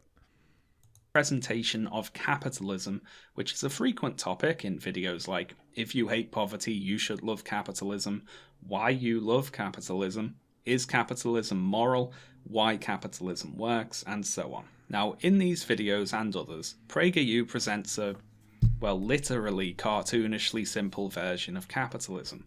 Let's take a look at the video Why Capitalism Works, which seeks to explain the basics of how businesses operate under capitalism. Now, they use the example of a flower shop. A newly opened flower shop can be run in different ways, you see. A selfish shop owner will put their needs before that of the customer, and thus will not make any profits. Only businesses that satisfy their customers will succeed. Under capitalism, a business prospers only if customers voluntarily trade for its output. Now, the majority of the time, this is how PragerU talks about capitalism. It's little cartoon people bumbling around making cute, mutually beneficial transactions. But notice that if we were to talk about democracy, if we were to go to Sean and go, I don't like democracy, it's a terrible system, it doesn't work. How is he going to defend democracy? A bunch of cute little cartoon characters all raising their hand in a local election for a local mayor or a local proposition that they all have roughly equal investments in and all have skin in the game at roughly equal rates. Is that cartoon version of democracy how democracy actually is? Of course it's not. People don't care. People are highly influenceable. People don't actually make rational decisions at a collective level like that. There are special interest groups. There's the problem of collective action. There's the 80-20 rule. There's all sorts of stuff that goes into this. Guys, I'm going to keep this going for like 10 more minutes and then I'm just going to tap because I don't think he actually has a lie that PragerU made. And I think I'd just be much more productive talking about things and answering your guys' questions. In the future, I'll try to make it a more conscious effort to exclude videos that have 30 minutes and no point. I guess the idea initially of this series was to review the videos for the first time with you guys so that I wouldn't have to make a response and take the large amount of effort it takes. I'm just going to kill it here. I don't think anyone's getting anything out of this. I don't think that Sean actually has an example of PragerU lying. He's gone on for a solid 50 minutes where I watched from the beginning and didn't mention a lie. He went on to 2 other things that were just differences of opinion. PragerU's model of the world is simplistic and stupid. Its arguments are tired. It speaks in cliches. And it exists essentially to reconvert people into boomer-style conservatism that we know goes nowhere. So let's just save ourselves. I mean, I wonder even what the comments say. As a matter of fact, I think a better usage of the time would be to go to the 2 examples that the super chat gave and actually try to figure out what they were saying. Okay, this is boring. Let's do that. Let's talk about those new ideas.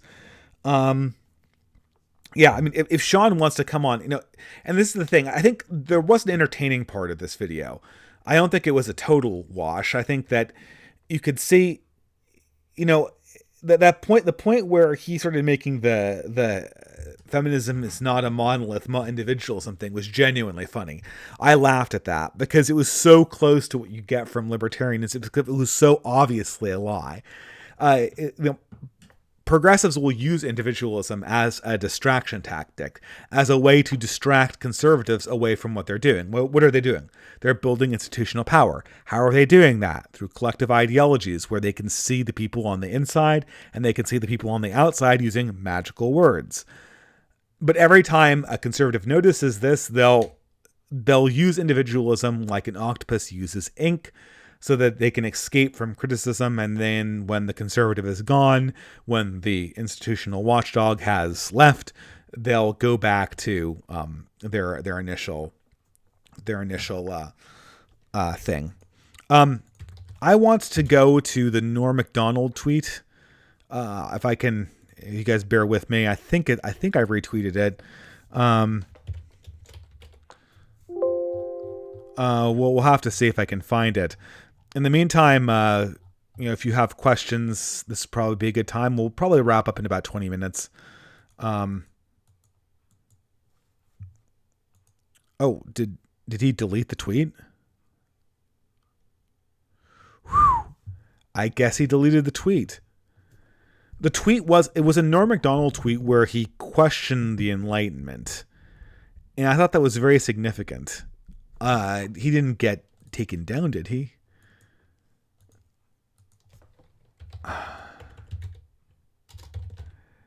I mean, he's still there. I don't know. This is I guess they Norm Macdonald kind of knocked over the Enlightenment. You're not supposed to question the Enlightenment, even though it was comprised of white men in Europe. But it's a sacred cow even for progressives, and I'm pretty sure that they found it and they put some pressure on the old Norm there. Not surprising, but this is the thing what I want to talk to people about in the main on the right. People in the mainstream are noticing the problems that we're talking about. Liberalists are noticing them. Normie cons are noticing them. Do you think Andrew Clavin says feminism unfair, individualism, capitalism for the 20th time? It doesn't feel like, oh, this is a cliche. This is going nowhere. We've got nothing to talk about. He does, and everyone who's listening to him is feeling it too. We all know something is wrong. We can't talk about what's wrong in explicit terms inside the public sphere, because even if you make a neutral tweet that doesn't mention race, that doesn't mention sex, but questions the right kinds of things, the right kinds of historical events that happened 300 years ago, you get some pretty significant pressure that might end your career. And because of that, we're stuck. For this reason, I think that a right-wing movement of any kind, of any variety, any kind of dissident right-wing movement, it's got to have a way to communicate and to hear the questions of the people who are normies in a safe way, in a way that feels like we're addressing your concerns. Have you considered this? We're not Nazis. We're not racists. We're not psychopaths who want to kill people. We're pointing out problems in society in a calm way so we can address them. Your interest is at stake in these questions. And these questions are either going to be entertained or they're not. So someone here is saying that the tweet was, the Enlightenment turned us away from truth and towards a darkling, weakening horizon. Sad and gray to see. The afterglow of Christianity is near gone now, and a system of Stygian silence lurks in wait. Yeah, well, that's it. That's the situation everyone sees. And I think sometimes celebrities see it too. It's sad. So a super chat here, Red6UA for $2. Do you know the reason for declining birth rate? A number of things. Technology, people maturing later, people marrying later, which is due to the fact that they're trying to develop careers and that women are trying to develop careers. The fact that we have a very, very high divorce rate forces women to develop careers because otherwise they'll be screwed over the second they have children. And then more than that, we discourage people from having children because of very, very high property values. We discourage people from having children by culturally communicating that it's not valuable. And also people are less religious than they used to be, which also has a positive effect on having high birth rates. So not one reason, a lot of different smaller reasons, in my opinion. And I think a few of those things can be very easily backed up with statistics. Of course, correlation is not equal causation, but you can see the correlation between religion and high birth rates. You can see the correlation between low housing value and high birth rates. You can see the correlation between high divorce rates and high workforce participation, which contributes to women being older when they finally get married, which contributes to low birth rates. So all of those reasons are reasons for the low birth rates. And again, all of these reasons will have to be addressed by any system that comes in and replaces conservatism or that replaces progressivism.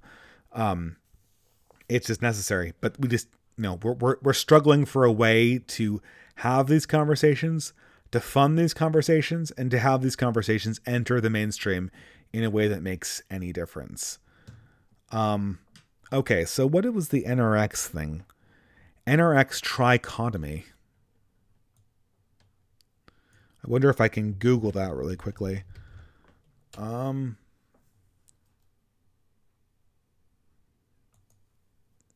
pulling up a gray enlightenment.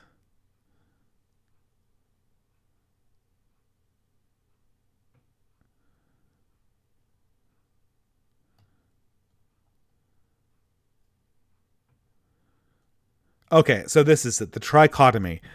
Since Spandrel's celebrated blog post in 2013, neo-reaction has been seen as a trinity or trichotomy of three principles: the ethno-nationalist principle, the techno-commercial principle, and the religious traditionalist principle. Okay. Well, we'll see. Now, this seems to be a question that's a little bit too broad for a super chat. I really appreciate it, but I would have to read the specific definitions and define it and understand exactly what we're talking about before I feel like I can give you a good answer to that question. But thank you for the super chat nonetheless. Who was it who brought that up? The rightful king of Finland. Thank you. It gave me some food for thought. So add corn for Australian $5. What would you suggest as a replacement for democracy? And if you can't replace it, how would you mitigate its issues? Well, you can easily, and we don't really live in a democracy, and I don't have a problem with democracy as long as we understand it as just as fallible as any human, and it's something that really only works at small scales. You can easily mitigate the problems of democracy by taking it and moving it to a local scale. Now, there's problems with this. The main problem with it is that you can't localize your institutional power in a world of globalized power, because globalism can exploit economies of scale. And if you have no ability to organize power at a global scale, you will be virtually destroyed by your opponents who can. Democracy at a global scale is meaningless. No one can really do democracy or even republicanism, for what I can see, at a scale that is you can't do republicanism at multicultural scale. And you can't do democracy at a non-municipal scale. Democracy does not work at a national level. Only republicanism works at a national level. And the only reason why republicanism works is that we have some common culture that can help us evaluate when some politician is being good or bad, corrupt or acceptable. Without those common standards through a monoculture, you can't have republicanism, which is why you cannot have republicanism at an international scale. So, all of the issues with democracy go away if we localize it. Now, the question is, how do we get an organization, a political organization at a global scale that communicates the desires of ordinary people and not ideologues at university or global bankers? I think there's a lot of different solutions to this. I think one might be to come up with some kind of reactionary version of the NGO. That might work. Another one is, as Mencius Moldbug put it, come up with a reactionary version of the university, which would be totally distributed via the internet, called the Antiversity, and use that to build the reactionary version of NGOs, or even better yet, the reactionary version of joint stock companies that exist to seize certain assets and to run them for the good of the shareholders, which would be people lower down in the hierarchy. Do I know that these will work? No. I'm totally spitballing here.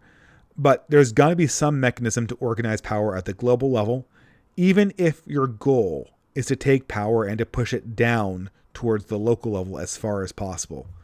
And that's what I think the great struggle of our age is for people inside the dissident right, and what a lot of our intellectual efforts need to be bent towards solving.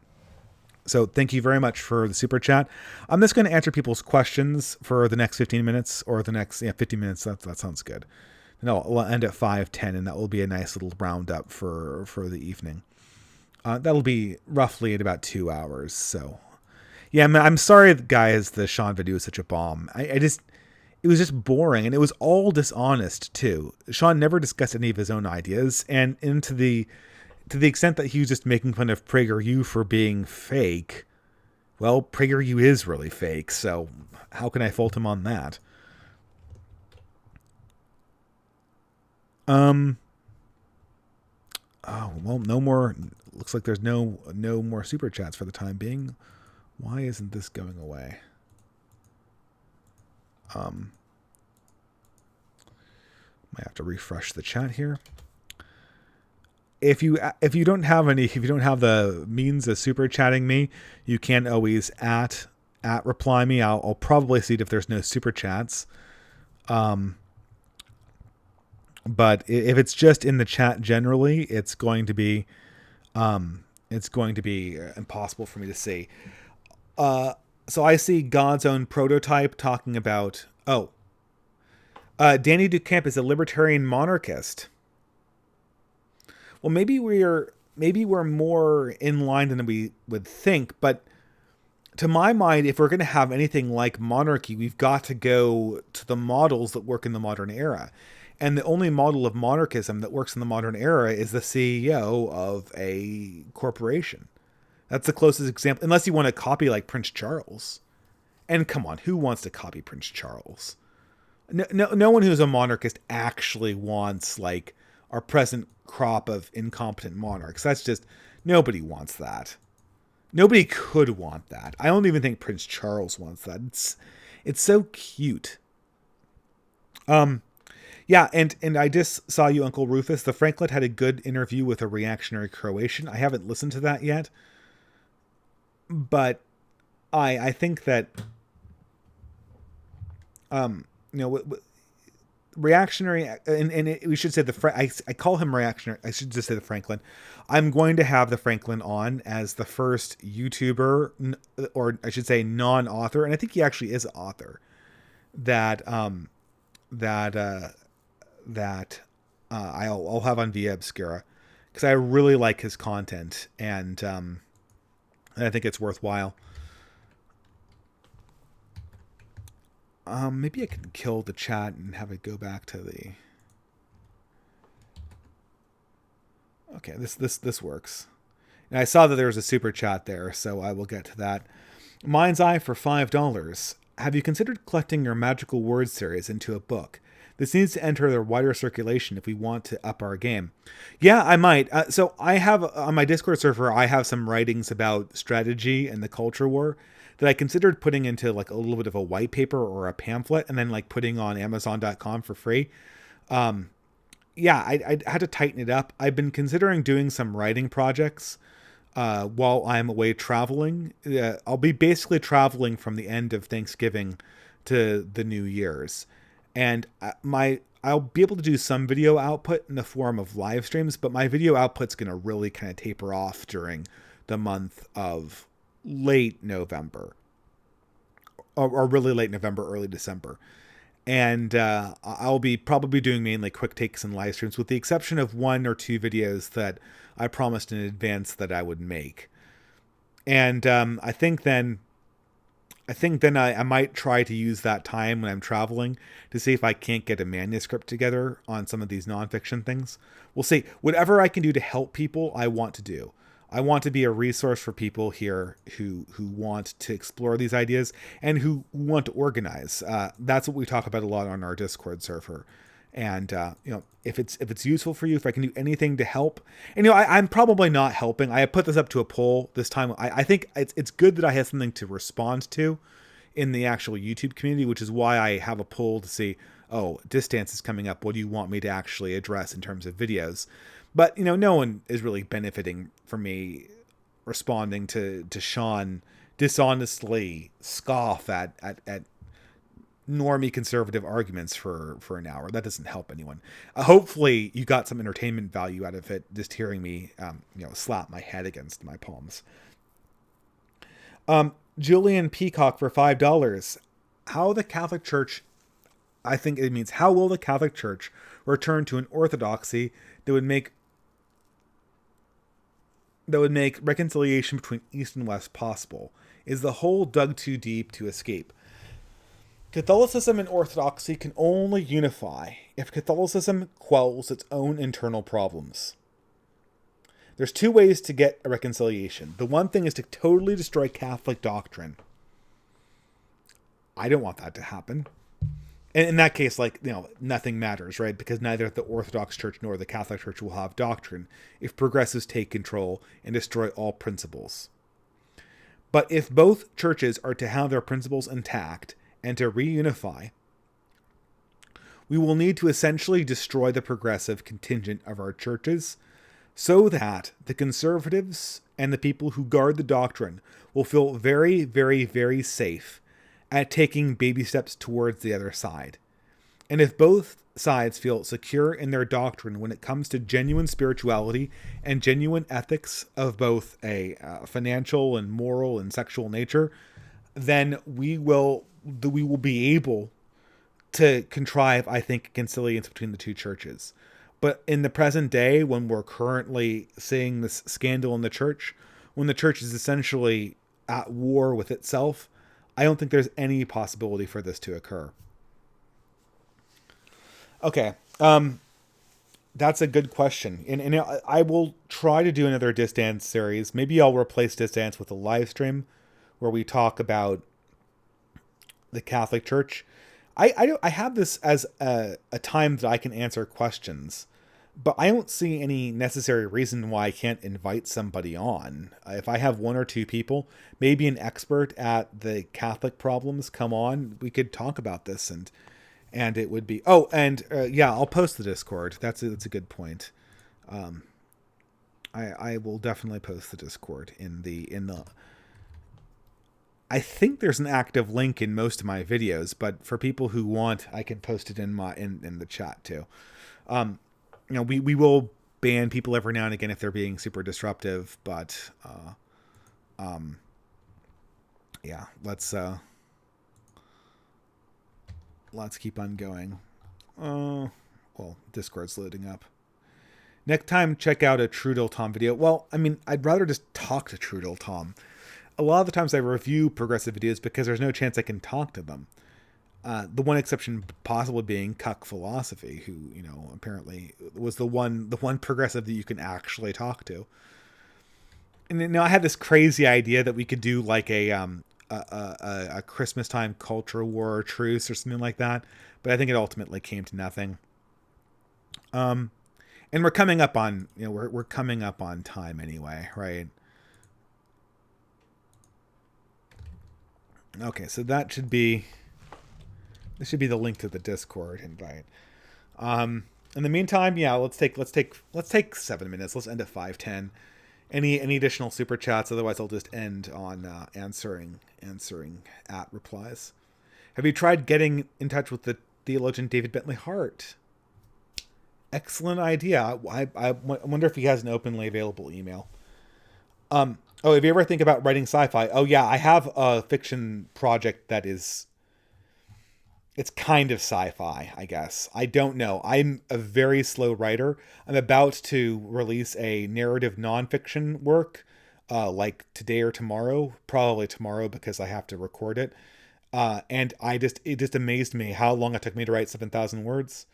And when you're not speaking in your own voice, it'll get faster, right? Like, as I do this more, I'll probably get faster at it. But at the time being, it's something that is not. I'm going to work on it, but it'll take. I don't know if I'm capable of my current bandwidth of doing it. So, Stealth Operations for $5. Thank you very much for your contribution. Quick one. Do you think that the EU will split and we'll see something resembling East and West Empire, with the Visegrad being the Byzantine side? That would be great. I think what will happen is that the EU is going to essentially be forced to create separate rules for separate constituent members. And so it will pass all sorts of regulations that the countries themselves will only discretionally follow. And the EU will in name persist while being dissolved by any practical effect, with the Visegrad being one block inside the EU, which effectively has independent will. I could be wrong. I don't live in the European Union. Ultimately, I think that the European bureaucrats being the middling, condescending, and I actually met some EU bureaucrats once, and I was amazed, and this was a long time ago I met them. I was amazed at how condescending and full of themselves they were. But it strikes me that while they are condescending autocrats and tyrants in their own right, they are also cowards. And they will never hold the line if it means dissolving the union or taking action to kick out a constituent member. So that's sort of my impression, I suppose. I suggested that you discuss belief in atheism with Trudel Tom. What a wonderful suggestion. I would love to hear his opinion on that.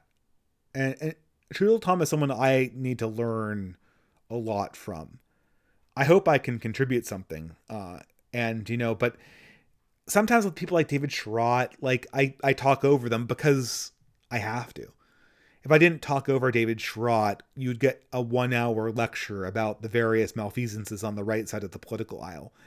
And if I didn't steer the conversation, he would go on a 20-minute digression about IP law, because it's a fact. But with people with True Tom, I have to be very, very careful that I'm going to listen properly to what they're saying and take it seriously, because I think it's really important.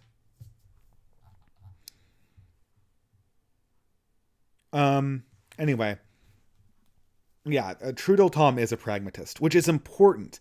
And in many ways, my goal is to take reactionary ideas that come from the techno-pragmatist side, like the Justin Murphys and the Nick Lands and the Trudel Toms and the Eliezer Yudikowskis, and take those practical considerations and merge them with the goals, the moral goals of Christendom. I think that's what people want, and I think that's what would serve the community of Christendom. I don't know, because I don't know if the leaders of Christendom are ready to listen, and they're listening to the wrong people. They're listening to the worst people they could ever listen to. But perhaps we can find something here that is that might take us forward. It's just an open question. Here's a super chat. Has Aged Boomer for $2. Thank you for your contribution. Has the hashtag #MeToo movement run its course? Well, I hope not, because it's certainly entertaining. Me Too is a huge boon for reactionaries. Ultimately, it hurts men. It hurt Kavanaugh, but ultimately, it's what needs to have happened. What we need. Steve Saylor, which is a blogger who I don't agree with everything on. He's a little bit too focused on race for my taste. He has an obsession with it to the detriment of his career, when he could have been a little bit more circumspect and gone farther with his otherwise necessary ideas. The Me Too movement has, in many ways, gone as far as it can without destroying huge elements of the progressive power structure. As Steve Saylor said, what the progressive movement is on the brink of, and is staring over the precipice towards, is rule by actresses, rule by the people who can tell a good dramatic story, who can tell a good sob story. If they take that step, they will destroy that power base, because actresses cannot manage themselves, let alone manage a movement with conflicting interests. The Me Too movement threatens to destroy the progressive managerial class, which is essentially how they will lose the culture war, if they are to lose the culture war. Now, they may capsize our civilization in the process, and it's the reactionaries' goal to make sure that as much of our societal goods are protected, with people who are responsible, with people who have skin in the game when that collapse occurs. So, yeah, I hope that answers the question. Is it crazy to predict the breakup of the United States of America? Predict, yes. Hedge against, no. It's never crazy to hedge. But hedge in an intelligent way. Hedge in a way so that you're not ruining yourself if things persist the way they are for the next 40 years. Don't become a survivalist, but become somebody who prepares for the worst, who has a survival contingency plan. And I think that's the way to go, because a lot of people, they throw their lives away building bunkers for wars that never can. And if you have something to guard yourself against these situations, but you're also investing money, you're also being smart otherwise. It's not that there's something to be said for the barbell strategy. The middle is overvalued and the ends are not. The super safe and the super risky hedges are I think undervalued. White progs are going to be mauled by the POC and Islamic nationalists. Actually, I'd love to see that. We can hope. But the worst case scenario is that white progs, they exist long enough not only to melt down white culture, but to melt down all human culture that can resist anything that's aggressive, until hyper-aggressive AI comes around and liquidates the human race. That's the truly black-pilled scenario. which I don't think they'll be able to do that. I don't think they'll, I mean, in some ways, thank God for Africa, because African population growth means that progressivism, at very least, will not be able to melt down that before hyper aggressive AI comes on the scene, in my prediction. But we'll see. Okay, I'm about to end, but I got one more super chat. Please, guys, super chats at this point, I might not get them before the end. I'll read them at the next distance, I promise. But New Zealand $10 from Kiwi CH, or Kiwich. Kiwi CH is more appropriate for it being a New Zealander. Thoughts on the sustainability of being dissident right NRX? Isn't it risks of being conservative 2.0? Still shadowboxing progressives?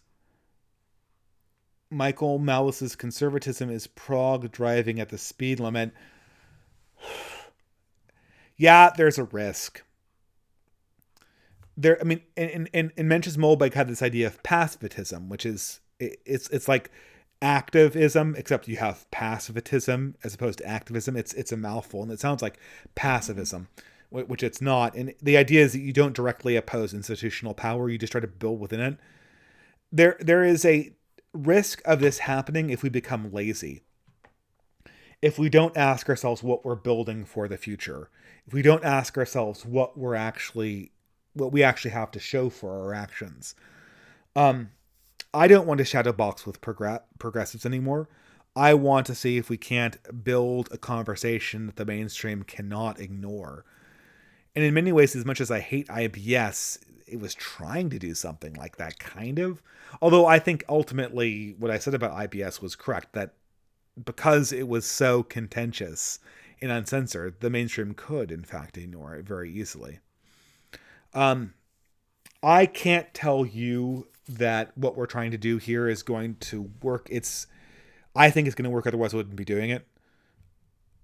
It's for your judgment to you have to tell me that I'm serving you properly. Or, I mean, I'm serving the future properly. And you're the judge of that. I know I'm not some powerful person, but we have to ask ourselves, like, okay, what's the next step? How can we take the next logical step inside the future where humanity pulls itself away from the brink, and how do we stop continuously going down that path? Okay, well, guys, we're at time. Thank you so much. I hope that answered your question, Kiwich. Yeah, we'll just have to check in on the answer, and that's a great answer to end on. I will say thank you so much for all the super chats and for staying along for this Distant series. It looks like we'll have to end it here, though. Have a wonderful night, and we'll see you on the next Distance, which I think will be in 2 weeks' time. And hopefully we'll have more stuff to talk about then. Have a good night, and God bless.